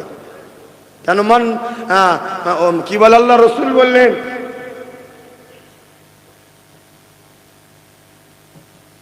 বুখারী শরীফের হাদিস, আল্লাহ নবী বললেন, যে যাকে ভালোবাসবে, মনে পড়ছে না, স্মরণ এসছে না, যে যাকে ভালোবাসবে সে তার সাথে আল্লাহ, শেষ তার সাথে সেই জায়গায় থাকবে। কথা বুঝে আসছে? আমরা হুজুরদের ভালোবাসি, তাই তো নাকি? হ্যাঁ, আমরা হালকা বয়স হয়তো একটু ভুল করে ফেললাম, কিন্তু আমাদের দিলে ইমাম পাক আছে। আমরা ভুল করি কিন্তু আমরা জালিম তো নয়। ফেরাউন নমরুদ কি বলে, এজিদ ছিল জালিম, আমরা জালিম না। তো ভাইরা আমার, এমনও দিন গেছে আল্লাহ রসুল নূর নবী, দয়ান নবী ইমামে হাসান হোসাইনকে মদিনার নববী শরীফের বারান্দায় হুজুর বসে আছেন, দুটো নওয়াসা এসছে ছোট ছোট। আল্লাহ নবী হাঁটু আর পা দিয়ে, যেটাকে আমরা হামাগুড়ি বলি, হামাগুড়িতে দিয়েছে, দিয়ে দুজনকে পিঠে বসিয়েছে। হুজুরের চুল মুবারক, বাবরি চুল ছিল নবীর, চুল মুবারককে ধরেছে। আল্লাহ নবী হাঁটাহাঁটি করছে, মানে হামাগুড়িতে যাচ্ছে, বুঝতে পারছি তো নাকি যাচ্ছে, আর হাসান হোসেন পিঠে বসে আছে। শোনেন, আল্লাহ নবী তাদের দিকে মুখ ঘুরিয়ে ঘুরিয়ে বলছে, নানা গো, উটটা তোমার কেমন হয়েছে, জোরে বলুন সুবহানাল্লাহ। এটা আমরা বললে কিন্তু ইমান চলে যাবে, খুব সাবধান। ওটা হুজুর বলছে যে তোমাদের উটটা কেমন হয়েছে, চিন্তা করুন কতটা ভালোবাসে। পানি জোরে এসে গেছে, আর কি করা যায়। একটু চেপে চেপে আসেন, দেখেন না, সবই আল্লাহ পাকের হুকুম। তো না দাঁড়িয়ে গেলে হবে না, চলো গিয়ে মসজিদের ভেতরে নামাজিরা ঢুকে যান না, যাদের উজু আছে মসজিদের ভেতরে ঢুকে যান। ওহ দরুদ শরীফ আল্লাহুম্মা। এই ছেলেটা আমাদের ছেলে, মাই গলা আজকে পুরো ফালতু সেট করেছে, আমার গলা পুরো শুকিয়ে দিচ্ছে। আমাদেরই ছেলে, থাক আর কথা। সরে সরে আসেন, সরে সরে আসেন ভাই, কথাগুলো শোনেন, শোনেন শোনেন শোনেন ভাই, আহা শোনেন, শুনছেন তো নাকি? আমার দাদু যান ছোট হুজুর পীর কেবলা রহমাতুল্লাহ আলাইহির সঙ্গে একদিন খাতুনে জান্নাত ফাতেমাতা জাহরা রাদিয়াল্লাহু তাআলা আনহা সালামুল্লাহ আলাইহা, হুজুর সম্মানের দিক দিয়ে আমাদের আম্মা জানের থেকেও সম্মান, শুনছেন তো, খবে দিদার হয়েছে, হয়ে বলছে, জুলফিকার তুমি আমাদেরকে বড় ভালোবাসো, তাই তোমার বেটি ও তোমার সন্তানদের নাম আমাদের খানদানের নামে নাম রাখো, জোরে বলুন সুবহানাল্লাহ। এটাই তো পাওনা, আর কি পাওনা চাও? আর কি পাওনা চাও? 72 দল নামাজ পড়েও জাহান্নামে যাবে, রোজা রেখেও জাহান্নামে যাবে, হজ করে করে করে করে অর্থ শেষ করেও জাহান্নামে যাবে, শুধু আহলে রসুল আর হুজুরের হাইয়া আদব মহব্বত না থাকার জন্য। মহব্বত করো, মহব্বতের পাশাপাশি নামাজ পড়ো, রোজা রাখো, হজ করো, যাকাত দাও, দান খায়রাত করো, জান্নাতে উঁচু মাকাম আল্লাহ দেবে, জোরে বলুন সুবহানাল্লাহ। এই জান্নাত কি সব এক কোয়ালিটির নাকি? ওখানে A category, B category, C category, D category, সব ক্যাটাগরি আছে, কে বলেছে? হ্যাঁ, আল্লাহ নবীর এক সাহাবী কাঁদছেন, হুজুর যদিও আমি জান্নাতে যাই আপনার গোলাম হিসাবে, কিন্তু আপনি যে মাকামের লোক, আপনি যে মাকাম আপনার, আপনি তো নবীদের নবী, তাহলে আমি কে সেখানে আপনাকে কি দেখতে পাবো? আমার তো মাকাম আলাদা হবে। আল্লাহ নবী বললেন, তার এই মহব্বত দেখে আল্লাহ আয়াত নাজিল করে দিলেন, দিয়ে আলমারউ মা মান আহাব্বা। নবী বলল, শোনো, তুমি যখন আমায় ভালোবাসো তুমি আমার সাথেই জান্নাতে থাকবে, জোরে বলুন সুবহান। নবী এটাও বলেছেন, মান আহাব্বা সুন্নতি ফাকাদ আহাব্বানি, যারা আমার সুন্নতকে মানলো, যারা আমি রাসূল আমাকে মানলো, যারা আমাকে মানলো, কানা মাই ফিল জান্নাহ, তারা আমার সঙ্গে জান্নাতে যাবে, জোরে বলুন সুবহানাল্লাহ। এজন্য আমরা প্রায় জায়গায় বলি, আল্লাহর ওলি ও আলেম চিনতে গেলে, হাক্কানি চিনতে গেলে, ওলি চিনতে গেলে তাকে ফলো করো, সে নবীর সুন্নতে আছে কিনা। নবীর সুন্নতের উপরে যদি থাকে তবে তাকে মানো, আর না হয় জানবে ভণ্ড। কেন সমাজে কিছু আবার পীর বেরিয়েছে, বাবা সেজে ঘুরে বেড়াচ্ছে, বুঝতে পেরেছেন?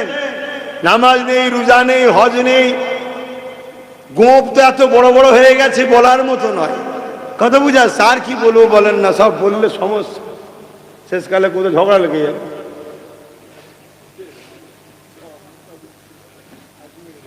আগুন লেগে যাবে। শোনেন, যে নবীর সুন্নতের উপরে নেই, সে যদি আকাশে উড়াও যায়, সে জাদুঘর হতে পারে, ওলি হতে পারে না। নবীর সুন্নতের উপরে যে চলবে সেই হলো আল্লাহর ওলি। কথা মাথায় ঢুকছে? খুব সাবধান, মাথায় রাখবেন, আখিরি জামানা ধোকায় দিয়ে শেষ করে ফেলবে, সব ধোকা চলছে, ধোকা দিয়ে শেষ করে ফেলবে। আমি তো এতটুকু মনে করি, আল্লাহ তুমি যদি আমার সব নিয়ে লাও, ইমানটা যেন হারা না হয়ে যায়। ইমান যদি থাকে, পিটানি খেয়ে হোক আর যাই করে হোক, একদিন না একদিন জান্নাত যাওয়া হবেই। জোরে বলুন সুবহানাল্লাহ। আর ইমান যদি না থাকে বাপ, সব বেকার। আর ইমান হুজুরের প্রেম ও আদবের নাম, মাথায় থাকবে তো? তো যাক, চলে আসেন হযরত ইমামে পাক, তিনাকে আল্লাহ রসুল কত ভালোবাসতেন। সেই ইমাম পাক কারবালার মাঠে তিনি কি লড়াই করতে গেছিলেন? অনেকে তো বলে কেন কারবালায় যেতে গেলেন, কি হাই রে হাই।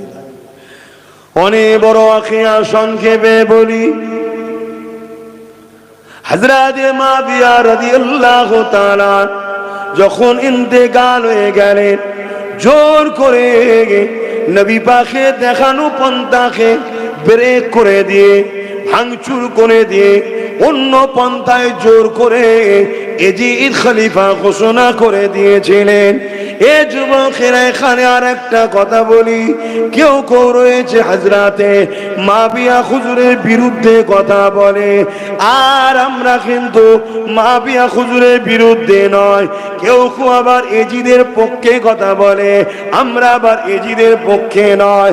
আমরা হলাম ইমামে হাসান হুসাইনের পক্ষে। ইমামে হাসান যাকে সম্মান দিয়েছে, আমরা তাকে সম্মান করব। ইমামে হোসাইন যাকে বদদুয়া দিয়েছে, অভিশাপ দিয়েছে, তাকে আমরা লানত দেব। এই ইমামে হাসান হযরত মাবিয়া হুজুরকে ভালোবেসেছে, সম্মান করেছে, তাই আমরা মাবিয়া হুজুরকে সম্মান করি। আর ইমামে হোসাইন এজিদের বিরুদ্ধে সংগ্রাম করেছে, তার উপরে লানত দিয়েছে, তাই আমরা এজিদকে লানত দিয়ে থাকি। তাই আমরা ইমামে হাসান হুসাইনের প্রকৃত মান্যওয়ালা তখনই হতে পারলাম। এই জন্য জানিয়ে দিয়ে গেলাম, হযরত মাবিয়া হুজুর ইন্তেকালের পরে জোর করে এজিদ খলিফা দখল করে নেয়, খলিফা ঘোষণা করে দেয়, রাজগদি দখল করে নেয়। এই দখল করে নেবার পর বিভিন্ন জায়গায় হই হই শুরু হয়ে যায়। কারণ এজিদ ছিল চরিত্রহীন, এজিদ ছিল বদমাইশ, এজিদ ছিল লম্পট, এজিদ ছিল জালিম, তাই মানুষেরা মানতে চায় না। কিন্তু এজিদ জোর করে, রাজ ক্ষমতা জোরে মানুষকে তার পক্ষে নিতে লেগেছে। এই যুবকেরা, তরুণেরা এই ওয়াকিয়াগুলো শুনবেন আর আজকের দিনের সঙ্গেও মিলাবে। কারণ আজকের দিনে তো এইরকম এজিদ মার্কা জালিম শাসক বেরিয়েছে, যাদেরকে জনগণ মানতে চায় না, কিন্তু পুলিশের জোরে, মিলিটারির জোরে জোর করে তারা জনগণের থেকে তাদের অধিকারকে কেড়ে নিয়ে এমন করে তারা ক্ষমতাকে দখল করতে লেগেছে। এটা হলো আজকের এজিদ। এই এজিদের পক্ষ থেকে আর হোসাইনের সঙ্গে জান্নাতে যাবার স্বপ্ন যারা দেখছো, এর থেকে বড় মূর্খ আর কিছু হতে পারে না। শুনছেন তো নাকি?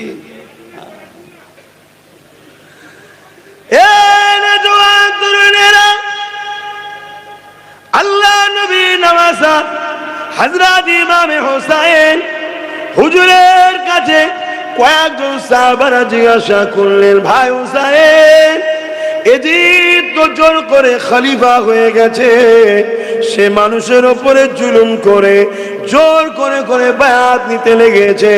এই হযরত ইমামে হুসাইন পাক, আপনার পরামর্শ কি? ইমামে হুসাইন বলেছেন, কি বলেছে মন দিয়ে শোনেন, তারিখ গাওয়া দিচ্ছে। ইমামে হুসাইন পাক বলেছেন, আমার কোনো খেলাফতের শখ নাই, কোনো গদির লোভ লালসা নাই, কিন্তু এজিদ যদি আমার নানা দিনের উপরে চলতো, তাহলে ওকে আমার মেনে নিতে কোনো অসুবিধে ছিল না। কি বলছেন? যদিও বদমাইশ না হয়ে, জালিম চরিত্রহীন অত্যাচারী না হয়ে যদি নানা দিনের উপরে চলতো, তাহলে ওকে আমার মেনে নিতে কোনো আপত্তি ছিল না। কেন? আমার গদির লোভ লালসা নাই। কিন্তু আমি ওকে মানতে পারছি না। কেন? ওর হাতে হাত দেওয়া মানে মদকে সাপোর্ট করা, ওর হাতে হাত দেওয়া মানে নারী নাচ, অত্যাচার, জুলুম, খুন, প্রজাদের লুট সবটাকে সাপোর্ট করা। শুনছেন তো? কাউকে সাপোর্ট করা মানে কি? তার পাপটাকে অ্যাকসেপ্ট করা। শুনছেন আমার কথা? হ্যাঁ। পৃথিবী বিখ্যাত একজন মুফতির নাম এখন শোনা যায়, তাকি উসমানী সাহেব। কথা বুঝে আসছে? তিনি তার কিতাবের মধ্যে লিখেছে, ভোট দেওয়া শাহাদাত সাক্ষী দেওয়া। অর্থাৎ ভোট যাকে দিলেন সে যদি ভালো কাজ করে সে যেমন নেকি পাবে, আপনিও নেকি পাবেন। আর ভোট যাকে দিলেন সে যদি অন্যায় কাজ করে সে যেমন জালিম পাপী হবে, আপনিও পাপী হবে। শুনছেন তো নাকি? আখেরি যাবে না। এটা বুঝে বুঝে কাজ করো, এটা বুঝে বুঝে চলো। আমার কথায় কি খারাপ লাগছে নাকি যে হুজুর আবার ভোটের দিকে চলে গেল কেন? ইসলামের রাজনীতি আছে না নাই? আমি আমার ভাইদেরকে বুঝাবো না যে রাজনীতির নামে জাহান্নাম কিনছেন না তো? রাজনীতির নামে বেঈমান হয়ে যাচ্ছেন না তো? কেন রাজনীতির নামে, সেকুলারের নামে আমাদের মুসলমানরা তো বেশিরভাগ কাফের হয়ে যাচ্ছে। শুনছেন তো নাকি? কিছু মুসলমান এমন স্লোগান দেয়, সেই স্লোগান দেওয়ার সাথে সাথে মুশরিক হয়ে যাচ্ছে। স্লোগান দেওয়ার সাথে সাথে মুশরিক, কাফের হয়ে যাচ্ছে। কেন? আমার দলের স্লোগান। আরে ওই দল করিস কেন? যে দল করতে গিয়ে তোকে জাহান্নামের কুত্তা হতে হবে সে দল করিস কেন? হ্যাঁ, ফরজ নাকি করতে হবে? তোর মালিক আল্লাহর কথা তুই ভাববি, পৃথিবীর কারো কথা বলার দরকার নেই। তারপরে আবার সেকুলার দেখাতে গিয়ে আমাদের কওমের লোকেরা দিশেই নাই যে আমি কি খাচ্ছি, গু খাচ্ছি না, মুদ খাচ্ছি না, গোবর খাচ্ছি, দেখার সময় নেই। ভাষাটা কি খারাপ লাগছে নাকি? আরে গু, মুদ, গোবরের থেকেও খারাপ জিনিস খেয়ে ফেলছে আমার কম। খুশি নাই কেন?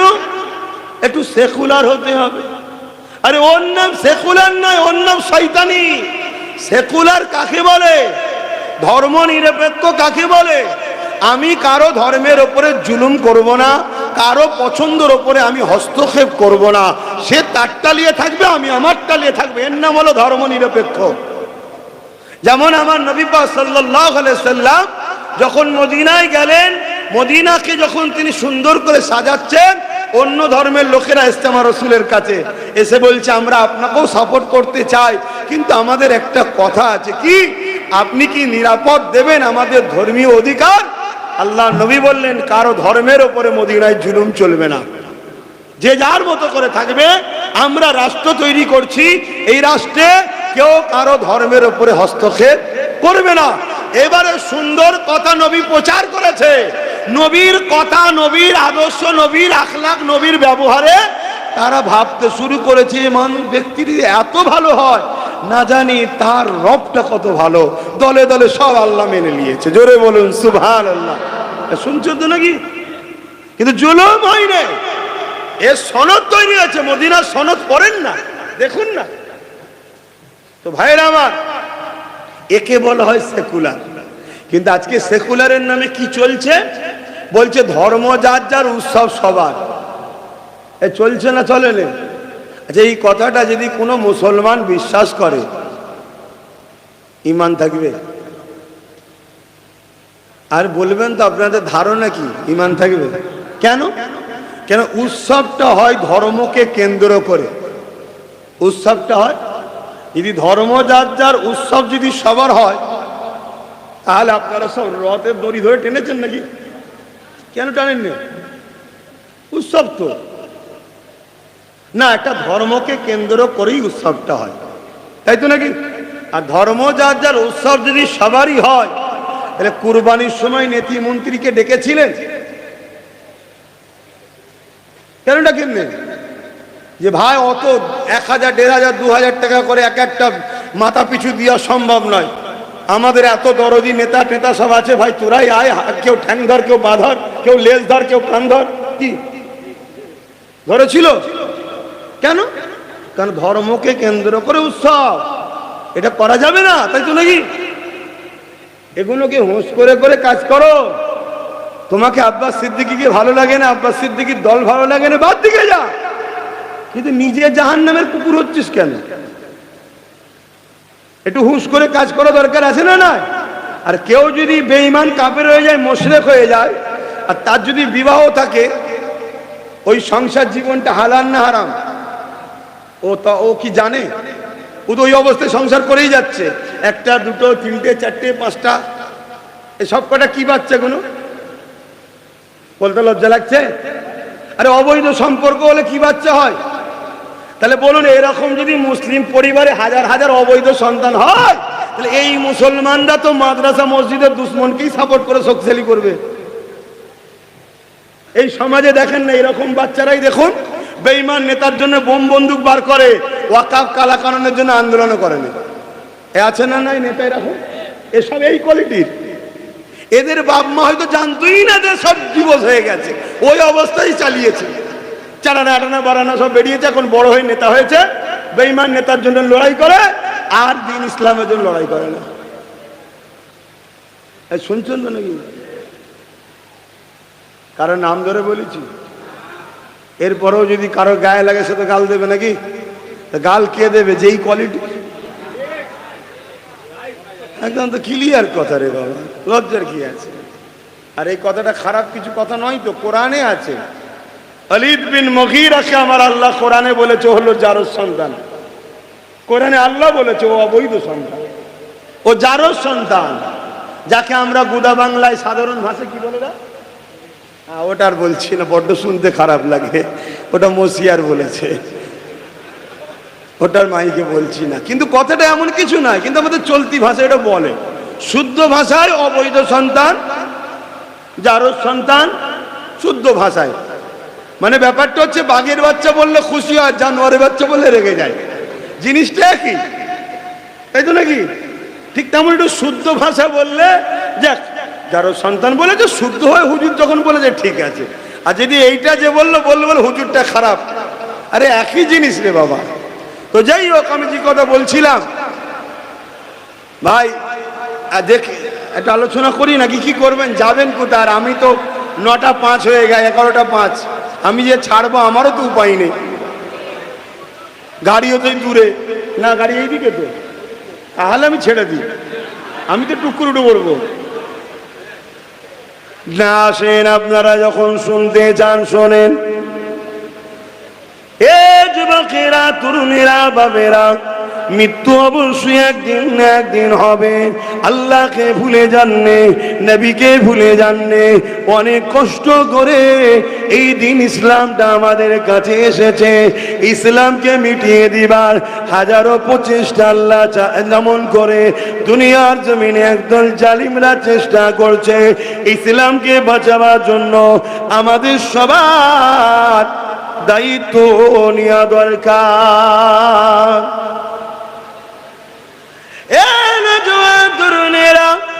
ইমাম হোসেন বাকি বললেন, আমার রাজত্ব করার কোনো শখ নেই, আমার গদি দখলের কোনো শখ নেই, কিন্তু এজিদকে মানি কি করে?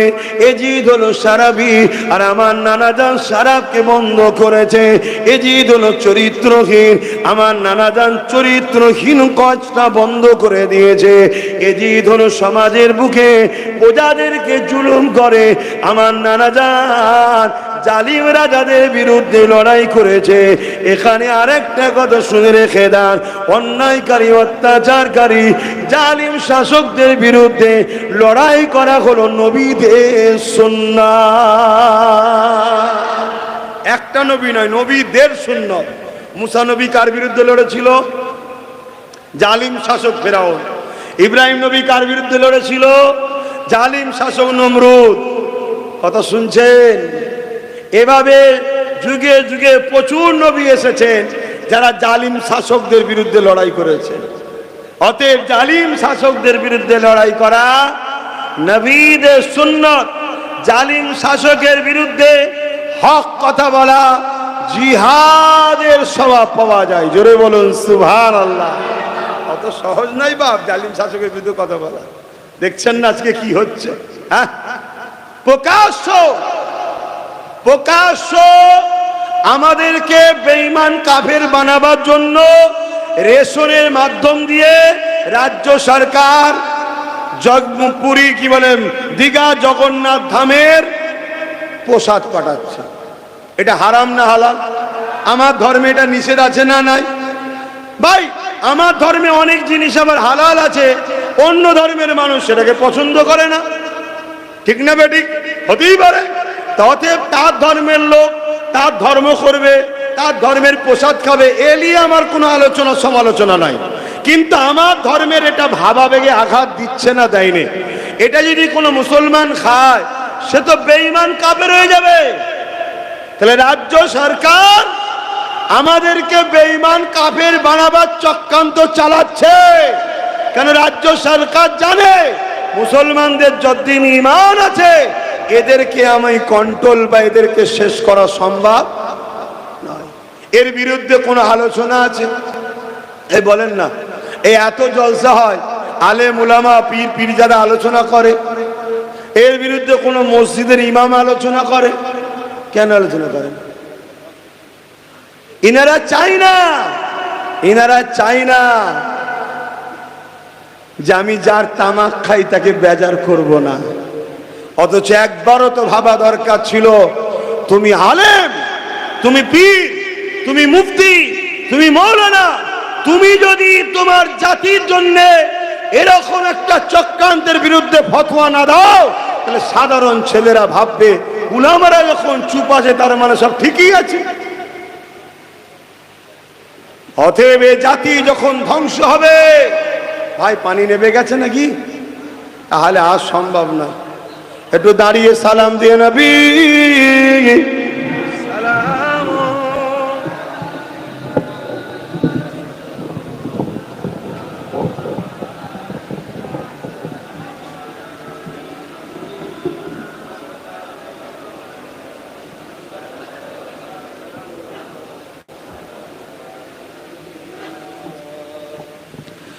طلع البدر علينا من شنيعة الوداع وجب الشكر علينا ما دعا لله أعدائي يا نبي سلام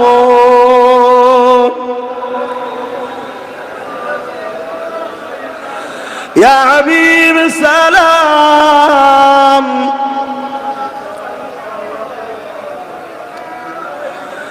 يا نبي مدينة হতে সব কিছু পারেন দেখিতে, মোদের লাশ কবরে এ রাখি সালাম ইয়া রাসূল সালাম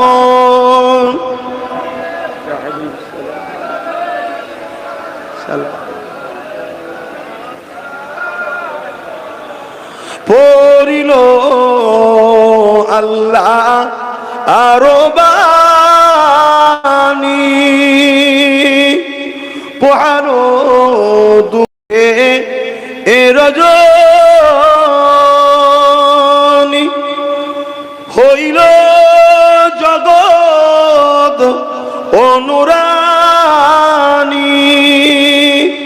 আমিনার নয় ও নির্মণি নবী সালাম ইয়া রাসূল ইয়া হাবিব সালাম সালাওয়াত। আমার আব্বা জানেরা, আল্লাহ আমাদের সালামকে কবুল করেন, রওজা মোবারকে হাজিরি দিয়ে সালাম দিবার তৌফিক দেন, বলুন আল্লাহুম্মা আমিন। মনে রাখবেন, এই দাঁড়িয়ে সালাম দেওয়া সুন্নাতে সাহাবা। সাহাবা হুজুররা বাবুল আদব কিতাবুল কিয়াম নবী পাককে দাঁড়িয়ে দাঁড়িয়ে সালাম দিতেন। জোরে বলুন সুবহানাল্লাহ। কেউ যদি বসে সালাম দেয় তার সাথে ঝগড়া আমরা করি না, কিন্তু কেউ যদি আমাদের দাঁড়ানোতে বিরোধী করে, জানতে হবে সে বিয়াদব, গুস্তাখে রাসূল, দুশ্মনে রাসূল। দাঁড়ালে তার আপত্তি হচ্ছে। এই জন্যে কথা মাথায় ঢুকছে? আসুন এখন আমরা সংগঠিত হই, ঐক্য হই। কেন? খুব কঠিন পরিস্থিতি আমাদের দিকে ধেয়ে আসছে। একদিকে যেমন আমাদের জান মালকে লুটার চেষ্টা, অপর দিকে আবার আমাদের ঈমানটাকেও শেষ করে দিবার পরিকল্পনা চলছে। এই আখরি জামানা খুব কঠিন পরিস্থিতি। আমার ইমাম পাক যখন কারবালায় গেলেন, 22,000 এজিদ বাহিনী এসছে 72 জনকে রুকার জন্য। 72 জনের মধ্যে মহিলাও আছে, শিশু বাচ্চারাও আছে।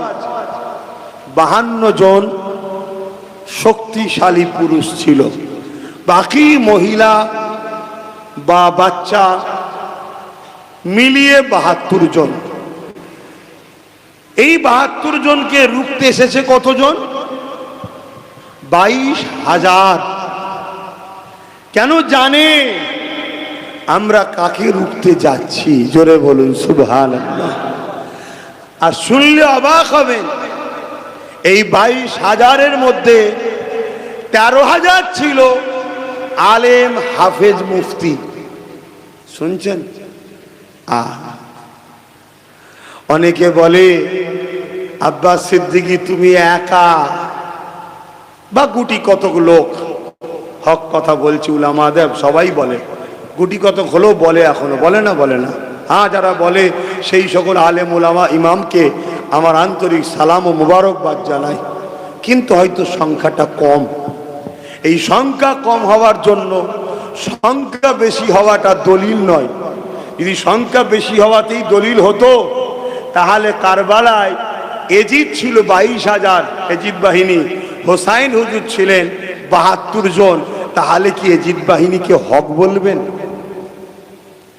আবার এজিদ বাহিনীর দিকে 13,000 হাফেজ, আলেম, মুফতি। মনে রাখবেন সংখ্যাটা, 7,000 আলেম ছিল, 3,000 হাফেজ কোরআন ছিল, 3,000 মুফতি ছিল, যারা এজিদের দিকে কিছু ভাতা নিয়েছে। যে ভাষা আপনারা বলবেন, কেন ভাতা খোর আছে তো তাই বলছি। কথা কি খারাপ লাগলো? আরে শুধু ইমামের কথা কেন বলছি? অনেক ইমাম আছে তারা লাইন আর নিল, তারা হক কথা বলে, সেই ইমামকে আমি সাধুবাদ জানাচ্ছি। কেন? কেউ কারো বাপের ঘর থেকে টাকা দেয়নি, তোমার জিনিস তোমায় দিয়েছে। কথা ঠিক না বেটি? আর যখনই তুমি নিয়ে হক কথা বলতে পারবে না, তখনই তুমি হলে দালাল। শুনছো তো নাকি? শুধু ইমাম বলছেন কেন রে বাবা? আর একটু ওপরের দিকে যান না। বড় মুফতি বড় টাকা, বড় মৌলানার বড় টাকা। আবার কেউ 1 লাখে, কেউ 1 কোটিতে, কেউ একটা স্করপিওতে, কেউ একটা ফরচুনারে, কেউ একটা মাথার উপরে আলো হবে বেশ কাই কাই করে ঘুরবে, কারো সামনে 2টো পুলিশ গাড়ি, পিছনে 2টো পুলিশ গাড়ি। এরকমও দালাল, ইসলামের দুশ্মন আজকের এজিদদের কাছে বিক্রি হচ্ছে না হয়নি? জোরে বলেন। এতে শুনে আফসোস হবার কিছু নেই তো। আমি আপনাকে আজকে আরো একটা কথা বলে যাচ্ছি। আমাকে মানেন দাদা হুজুরকে দেখে, না দাদা হুজুরকে মানেন আমাকে দেখে? দাদা হুজুরের জন্য আমায় ভালোবাসেন, না আমার জন্য দাদা হুজুরকে ভালোবাসেন? হ্যাঁ, এই আকীদাটা রাখবেন, তাহলে বেঁচে যাবেন। আর নাই কাল আব্বাস সিদ্দিকী যদি ঘোলা হয়ে যায়, আল্লাহ মাফ করুক, তার আগে যেন আল্লাহ আমার মরণ দেয়। বলুন আমিন। বললেন না? আমি জাহান্নামে যে আপনারা চান, তাহলে আমি ধ্বংস হবার আগে মরে যাওয়া ভালো। বলুন আল্লাহুম্মা আমিন। ওই জিন্দেগি চেয়ে লাভ নেই যে জিন্দেগিতে আল্লাহ ও রসুলের দুশ্মন হব। ওর থেকে মরে যাওয়া ভালো, 1000 গুণ ভালো। কথা শুনছেন? আগামী দিন যদি এরকমও হয়ে যায়, দাদা হুজুরের কোন আওলাদ চাকরি কেলেঙ্কারি আরো কিছু কেলেঙ্কারিতে ধরা পড়েছে, এর জন্য মন খারাপ করার কিছু নেই। কেন? আমি দাদা হুজুরের জন্য ভালোবাসতাম, তার জন্য দাদা হুজুরকে ভালোবাসিনি। অতএব দাদা হুজুর ছিল, আছে আমাদের হৃদয়ে, কাতারও দাদা হুজুরের ময়দানে মাশরে দাঁড়াবো। বলুন ইনশাআল্লাহ। কারণ আখিরি জামানা, আল্লাহ নবী বলেছেন আখিরি জামানায় হাতের তালুতে আগুন রাখার থেকে ঈমান বাঁচানো বড় কষ্টকর। আল্লাহ নবী বলেন আখিরি জামানায় মসজিদ ভর্তি নামাজি হবে, একটাও ইমানদার থাকবে না। তাহলে ইমামটা কি ওর মধ্যে পড়ছে তো নাকি? আল্লাহ নবী বললেন আখিরি জামানায় আসমানের নিচে জমিনের উপরে সব থেকে নিকৃষ্ট হবে একদল উলামা। সবাই না, একদল উলামা। নবী বলেছে না বলে না? তাহলে আমি সবাইকে খারাপ বলছি না। ভালো উলামাকে কেউ এহেনত করলে কুফরি হয়ে যাবে। আল উলামা এহেনতুল কুফরুন। আলেম উলামাদেরকে মানতেই হবে। নবীর ওয়ারিস তারা, তাদের চেহারা দেখলে সাহাবারা নবী দেখে যে নিয়ামত পেয়েছে, নবীর পক্ষের আলেম যারা, তাদেরকে দেখলে ওই নিয়ামত উম্মতকে আল্লাহ দেয়। জোরে বলুন সুবহানাল্লাহ। আলেম মানবেন না কেন? কিন্তু আলেম দুই ধরনের। একদল আলেম এলেম অর্জন করে আল্লাহ ও রসুলের পক্ষে বান্দাকে জুড়তে চায়। তাদের নমুনা কি? তারাদের সঙ্গে সময়ে শাসকের টক্কর থাকবে। শুনছেন তো নাকি? ইমামে আজম সেই সময় জালিম শাসকের সঙ্গে লড়াই ছিল। ইমাম মালিক সেই সময় জালিম শাসকের সঙ্গে লড়াই ছিল। ইমাম সুফিয়ান সাউরি, ইমাম বুখারী, ইমাম নাসাই চলে আসেন আমার হিন্দুস্তানে। সুলতানে হিন্দ গরিবে নওয়াজ খাজা মুঈনুদ্দিন আজমিরির সঙ্গে সেই সময় জালিম শাসকের হিন্দুস্তানের টক্কর ছিল। চলে আসেন মুজাদ্দেদ আল-পেসানি, হতভাগা আকবর ছিল, জালিম অত্যাচারী, কোরআনের নকল কিতাব বার করেছিল, দ্বীনে ইলাহি টক্কর ছিল। চলে আসেন আমার বাংলায় মুর্শিদে আলা সৈয়দনা আবু বকর সিদ্দিক আল কুরাইশি আল হাসিমি ফুরফুরাবি রহমাতুল্লাহ আলাইহি ব্রিটিশ হুকুমতের সঙ্গে লড়াই ছিল। দেখছেন, সময়ের হক্কানি আলেমের সঙ্গে সময়ের শাসকের কখনো বন্ধুত্ব হবে না, ঝগড়া হবেই, যদি সে শাসক জালিম হয়। জালিম না হলে আলাদা কথা। কথা বুঝছেন না? বোঝেন না? এই জন্যে বাপ, আলেম দুই ধরনের। এলেম দুজনকেই আল্লাহ দিয়েছে। একজন এলেম দুনিয়ার জন্য খরচ করেছে, আর একজন এলেম আল্লাহ রসুলকে খুশি করার জন্য খরচ করে। খুব সাবধান। আখরি জামানা আমার ইমাম পাক যখন কারবালায় গেলেন, 7000 আলেম, 3000 মুফতি, 3000 হাফেজ, ওই কিছু ভিক্ষা পাবে, কিছু পদ পাবে। একজন সাহাবী হুজুরের নাম আমি বলছি না, কেন সাহাবী তো আমাদের কাছে চোখের তারার থেকেও দামি, তাই তো নাকি গো? সাহাবী হুজুরদের সম্বন্ধে আমাদের কোনো ভুল ধারণা যেন না হয়। সাহাবী হুজুরের এক ছেলে ছিল, জিনার অনেক বড় একটা সৈন্য টিম ছিল। তাকে মারওয়ান এক এজিদের সঙ্গে যোগাযোগ করিয়ে এক জায়গার গভর্নর দিবার জন্য তাকে নিযুক্ত করলো। এমনকি লেটারও পর্যন্ত দিয়েছে, কিন্তু শর্ত দিল কি, হোসাইনকে বিরুদ্ধে কারবালায় লড়াই করার পরে তুমি পাবে। ঘরে এসে বাচ্চা পরিবারদের ঘরে জিজ্ঞেস করলো যে কারবালায় হোসাইনের বিরুদ্ধে লড়াই করতে হবে, তাহলে এই জায়গার গভর্নর হব আমি। বুঝতে পারছেন? পরিবারের সবাই বোঝালো, ওই কাজে যাস না, ধ্বংস হয়ে যাবি, বরবাদ হয়ে যাবি, জিন্দেগি চিরস্থায়ী নয়, আজ নাই কাল মরে যাবি, সব শেষ হয়ে যাবে। নবীর নওয়াজা, নবী যার পুরো চেহারায় চুমু খেত, নবীর জিভ মুবারক চুষে যে বড় হয়েছে, নবীর পিঠে যে ঘুরেছে, তার বিরুদ্ধে অস্ত্র ধরবি? যাস না। তার মাথায় ঢুকেও গেল, সে বলল না, যাব না। পরের দিন যখন গভর্নমেন্ট কি বলে এজিদের দরবারে এসছে যে না আমি যেতে পারছি না, তখন বলল তোমাকে যে পদটা দেওয়া হয়েছিল ওই লিটারটা ফেরত দাও। সঙ্গে সঙ্গে তার মাইন্ড চেঞ্জ হয়ে গেল, সামান্য পদের জন্য বলল আমি যাব। লড়াইয়ে চলে এলো, লড়াইয়ের ময়দানে মরেও গেল, ইমাম হোসাইনের বিরুদ্ধে লড়াই করে ধ্বংস হয়ে গেল। শুনলেন, পদ পেল। লোভে পাপ, পাপে মৃত্যু।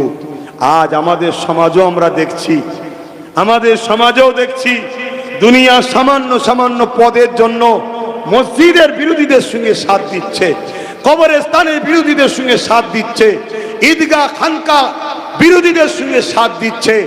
আজ নিশ্চয়ই আপনারা জানেন কেন্দ্র সরকার একটা কালা কানুন তৈরি করেছে, ওয়াকফ 2025 অ্যামেন্ডমেন্ট বিল আইন তৈরি করেছে, যেখানে মসজিদ, মাদ্রাসা, কবরস্থান, খানকা যেগুলো ঐতিহাসিক রয়েছে সব ধ্বংস করে দেবে। এই কালা কানুনের বিরুদ্ধে আজ আমাদের উলামা, আমাদের ইমাম, আমাদের পীর মাশায়েখ, আমাদের আলেম, মুফতি সব প্রতিবাদ করা দরকার আছে না নাই? সব প্রতিবাদ করছিল, ভালো প্রতিবাদ করছিল। হঠাৎ করে আমার রাজ্য সরকার বলল আমার রাজ্যে প্রতিবাদ চলবে না, দিল্লি চলে যাও, যদি কেউ প্রতিবাদ করো সব থেকে বড় দুশ্মন আমি হব। বাস, সব আলেম উলামা মুফতি সব চুপ। কেন কেন কেন চুপ করে গেলেন? আপনার কাছে আল্লাহর আইনটা আগে নয়? আপনার কাছে আল্লাহর হুকুমটা আগে নয়? আল্লাহ বললেন অন্যায় দেখলে হাত দিয়ে রাখো, হাতে যদি না পারো মুখ দিয়ে প্রতিবাদ করো, মুখে যদি প্রতিবাদ করতে না পারো অন্তর থেকে ঘৃণা করো। এই তিনটে যার মধ্যে নাই, তিনটের মধ্যে কোনোটা যার মধ্যে নাই তার মধ্যে ঈমান নাই। কেন্দ্র সরকারের এই কালা কানুনের বিরুদ্ধে হয় হাত দিয়ে লড়তে হবে, নাই মুখ দিয়ে প্রতিবাদ করতে হবে। তাও যদি ক্ষমতা না থাকে ঘৃণা করে দূরে সরে যেতে হবে। এই তিনটের মধ্যে কোনোটা যার মধ্যে নাই তার মধ্যে ঈমান নাই। আজকে আলেম যদি বলে আমি ঘৃণা করে সরে যাবো, তাহলে আম মানুষ কি করবে? তুমি মসজিদে দাঁড়িয়ে একটা লাইন বলতে পারো না জুম্মার দিনে, এ আমার মুসল্লিরা এই মসজিদ আগামী দিন থাকবে না।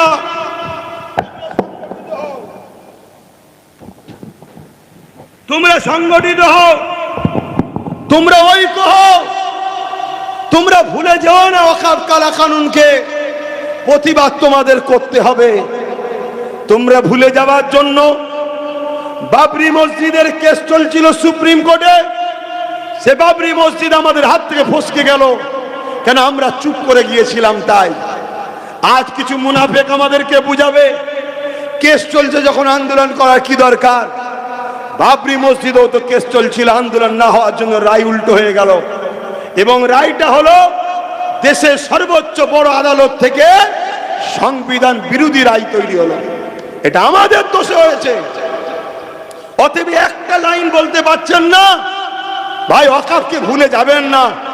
আপনারা সংগঠিত হন, এর বিরুদ্ধে আন্দোলন করুন। ওয়াকফের দুশ্মন যে আমাদের দুশ্মন সে, এতটুকু বলতে সমস্যা কোথায়? আল্লাহর ঘরে দাঁড়িয়ে দুনিয়ার স্বার্থে আপনি কেন্দ্র সরকারের ভয় দেখিয়ে রাজ্য সরকারের কোলে তুলছেন এই মুসলমানকে, তখন আপনার মনে থাকে না যে আমি আল্লাহর ঘরে কি করছি? দ্বিতীয় নম্বর কথা, আলেম উলামা পীর পীরজাদা যে ধর্মের দোহাই দিয়ে আমাদের পেট চলে, সেই ধর্মের কথা বলার জন্য আমাদের পেট চলে। আজকে সেই ধর্মের বড় পেহচান হলো মসজিদ, মাদ্রাসা, ঈদগাহ, খানকা, কবরস্থান। তাই জলসায় 5টা মিনিট কি আলেম উলামারা বলতে পারছে না যারা আমার ওয়াকফ কালা কানুন তৈরি করেছে তারাও যেমন আমার দুশ্মন, আমার ওয়াকফ নিয়ে আন্দোলন যারা করতে দিচ্ছে না তারাও আমার দুশ্মন। এইটুকু কথা বলা দরকার আছে না? না বলছে। তাহলে কোথায় আমরা কোথায়? 1 লক্ষ আলেম উলামা যদি সবাই কথা বলে তাহলে কজমের উপরে চাপ দিবি? আর যখন 2-5 জন বলবে সবাই মিলে তাকে চেপে ধরবে না? ধরবে না। এই জন্য সবার মুখ খোলা দরকার। সবাই মুখ খুললে আর কাউকে চাপতে পারবে না। তাই যারা মুখ খুলছে না, বন্ধু চিনার সময় এসছে, গাদ্দার চিনার সময় এসছে, চিনুন। যদি না চেনেন আগামী দিন চোখ ভাল ভাল করে দেখবেন, যারে কাকে আপন মনে করেছিলাম এ তো দেখছি আমার দুশ্মনের সঙ্গে কাঁধে কাঁধ মিলিয়ে ঘুরছে, তখন কিছু করার থাকবে না। আজ ইসলাম শরিয়াতের একটা ফতোয়া বলে আমি দোয়া করব। ইসলাম কি বলছে? অন্যায় দেখলে বলেন হাত দিয়ে রোকেন, যদি হাতে ক্ষমতা না থাকে মুখ দিয়ে প্রতিবাদ করেন, মুখে যদি ক্ষমতা না থাকে অন্তর থেকে ঘৃণা করেন। এই তিনটে বৈশিষ্ট্যের মধ্যে কোনোটা যদি না থাকে তার মধ্যে ঈমান। যে হাত দিয়ে রোখে তার ঈমান হলো এ ক্যাটাগরির, যে মুখ দিয়ে প্রতিবাদ করে তার দ্বিতীয় ক্যাটাগরির, যে অন্তর থেকে ঘৃণা করে তারও ঈমান আছে কিন্তু খুবই দুর্বল। মাথায় থাকবে। তাহলে কেন্দ্র সরকার যে কালা কানুনটা করেছে এটা নাই না অন্যায়? তাহলে আমাদের উচিত হাত দিয়ে রুকা, হাতে যদি ক্ষমতা না থাকে মুখ দিয়ে প্রতিবাদ, মুখে যদি ক্ষমতা না থাকে ঘৃণা করে দূরে সরে যাওয়া। ঠিক না বেটি? দ্বিতীয় নম্বর, এই বাংলায় আন্দোলন হবে কেন্দ্র সরকারের বিরুদ্ধে, রাজ্য সরকারের কষ্ট হচ্ছে কেন শুনছেন? রাজ্য সরকার যে বলল আমার বাংলাতে আন্দোলন করলে আমি সব থেকে বড় দুশ্মন হব, এটা সে ঠিক করলো না অন্যায় করলো? একটু সবাই বলবেন অন্যায় দেখলে কি করতে হয়? নাম্বার ওয়ান, হাত দিয়ে, এর বিরুদ্ধে হাত দিয়ে লড়তে হবে। যদি হাতে ক্ষমতা না থাকে মুখ দিয়ে প্রতিবাদ করার বিরুদ্ধে, যদি মুখে প্রতিবাদ করার ক্ষমতা না থাকে একে ঘৃণা করে দূরে সরে যেতে হবে। কোন মুসলমানের মধ্যে যদি এই তিনটের মধ্যে কোনোটা না থাকে তার মধ্যে ঈমান নাই। হতে পারে সে পীর দাবিদার, হতে পারে সে পীরজাদা, হতে পারে সে মুফতি, হতে পারে সে ইমাম, হতে পারে সে মাওলানা, যদি প্রকাশ্য নাও পারো এর সাপোর্ট করলে হবে না, অন্তর থেকে ঘৃণা করে থেকে সরে যেতে হবে। যদি না সরতে পারে রাসূলের হাদিস অনুযায়ী তার মধ্যে ঈমান নাই। এ কথাটা কি আমার ফতোয়া? এই জোরে বলেন, এটা আমার রাসূলের হাদিস। আখরি জামানা অত সহজ নয়। নবী এমনি বলেন হাতের তালুতে আগুন রাখার থেকে ঈমান বাঁচানো কষ্ট বেশি। নবী এমনি বলেন মসজিদ ভর্তি লোক হবে একটাও ঈমানদার থাকবে না। দেখো অন্যায় দুই শ্রেণীর লোক জাহান্নামে যাবে। এক শ্রেণীর লোক অন্যায় করার জন্য জাহান্নামে যাবে, আর এক শ্রেণীর লোক অন্যায়ের প্রতিবাদ না করার জন্য জাহান্নামে যাবে। মন দিয়ে শোনো, কুনতুম খায়রা উম্মাতিন উখরিজাত লিন-নাসি তা'মুরুনা বিল মা'রুফ ওয়া তানহাউনা আনিল মুনকার। এর নাম ইসলাম। এই দাড়ি, টুপি, নামাজ, রোজা, হজ, যাকাত যেটা খেলে আমরা খুব হই হই করছি, এটা হলো ব্যক্তি জীবনের ইসলাম। আমি নামাজ পড়লে আপনাদের লাভ হবে, আপনি নামাজ পড়লে আমার কিছু লাভ আছে, আমি টুপি পরেছি আপনাদের কিছু ফায়দা আছে, আমি দাড়ি রেখেছি আপনাদের কিছু লাভ আছে, আমি হজ করেছি আপনাদের কিছু ফায়দা হয়েছে। এটা ব্যক্তি জীবনের, আমি করব আমার লাভ। ইসলাম বলছে অন্যায়কে মিটিয়ে ন্যায়কে প্রতিষ্ঠিত করার নাম হলো ইসলাম। অর্থাৎ সমাজে যেন দুর্নীতি না থাকে, সমাজকে দুর্নীতি মুক্ত করতে হবে, চোর মুক্ত করতে হবে, খুন মুক্ত করতে হবে, রেপ মুক্ত করতে হবে, অত্যাচার মুক্ত করতে হবে, এতিমের অধিকার দিতে হবে, বিধবার অধিকার দিতে হবে, মা বাপের মর্যাদা দিতে হবে, স্বামীর মর্যাদা, স্ত্রীর অধিকার দিতে হবে, সমাজের এতিম অসহায় গরিবদের পাশে দাঁড়াতে হবে, মজলুমের পাশে দাঁড়িয়ে জালিমের বিরুদ্ধে লড়াই করার নাম হলো ইসলাম। সেই ইসলাম আমাদের মধ্যে কই? আমাদেরকে শুধু বাবারা বাবারা বাবারা বাবারা করে সব শেষ করে দিয়েছে। এখন আব্বাস সিদ্দিকী বলছে আপনাদের কষ্ট হচ্ছে নাকি? রাগ হচ্ছে মনে মনে না? অনেকে তো রাগে আমাকে গালিগালাজও করে, অনেকে রাগেতে গালিগালাজ করে।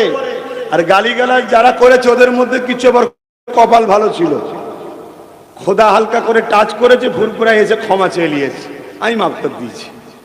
কিন্তু কিছু বড় পাপীর তো সহজে মার হয় না। যেমন ফেরাউনকে মারবে আল্লাহ, মুসা নবীকে আল্লাহর কাছে বলছে আল্লাহ ফেরাউন খুব জ্বালাচ্ছে আমার কওমকে, আপনি ফেরাউনের বিচার করেন না। আল্লাহ বলল যাও মুসা, ফেরাউনের বিচার করব। মুসা আলাইহিস সালাম কওমকে সে বলল আল্লাহ বিচার করবে বলেছে। একদিন যায়, এক মাস যায়, এক বছর যায়, এক যুগ চলে যায়, মানে 12 বছর বিচার হয়নি।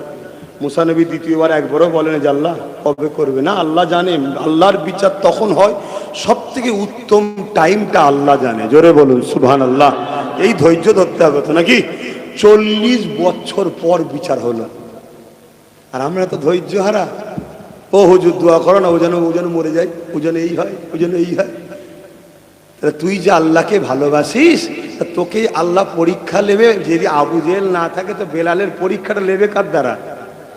বেলাল যে বলে আল্লাহ তোমায় ভালোবাসি, রসুল তোমায় ভালোবাসি, তাহলে যদি উমাইয়ার গোলাম না হয়, উমাইয়া যদি বাজারে না নিয়ে এসে থেকে পেটে, তাহলে বেলাল সত্যি ভালোবাসে কি বাসে না, ইতিহাসটা আমরা পেতাম কি করে? ঠিক না ঠিক? তা আল্লাহ আমি যে ভালোবাসি, সুখের দিনে ভালোবাসা বোঝা যায়। পকেটে পয়সা থাকলে অনেক বন্ধু থাকে, যখন খালি থাকে তখন কে বন্ধু সেটা তো বোঝা যায়। তাহলে দুঃখ মাঝে মাঝে আসলে, বিপদ আসলে আপন চিনা যায়, তাই তো নাকি? তাহলে ঠিক তেমনই আল্লাহ আমরা কতটা তার আপন, কতটা ভালোবাসি, এর জন্য জালিম আল্লাহ দেয় আমাদের পরীক্ষার জন্য। কিন্তু আমাকে তো মাইন্ডে রাখতে হবে যে আমার জান যাই যাক, জেল খাটতেই খাটবো, অন্যায়ের সাথে থাকবো না, মজলুমের সাথে থাকবো, গরিবের সাথে থাকবো, অসহায়ের সাথে থাকবো। আর এটাও শুনে নাও, মজলুম যদি অমুসলিমও হয়, তুমি অমুসলিম দেখছো, এটা দেখছো না কেন? ওকেও সৃষ্টি আল্লাহ করেছে। তুমি ওর সাথ দাও, জালিমের সাথ দিও না। এর নাম ইসলাম, এর নাম ইসলাম।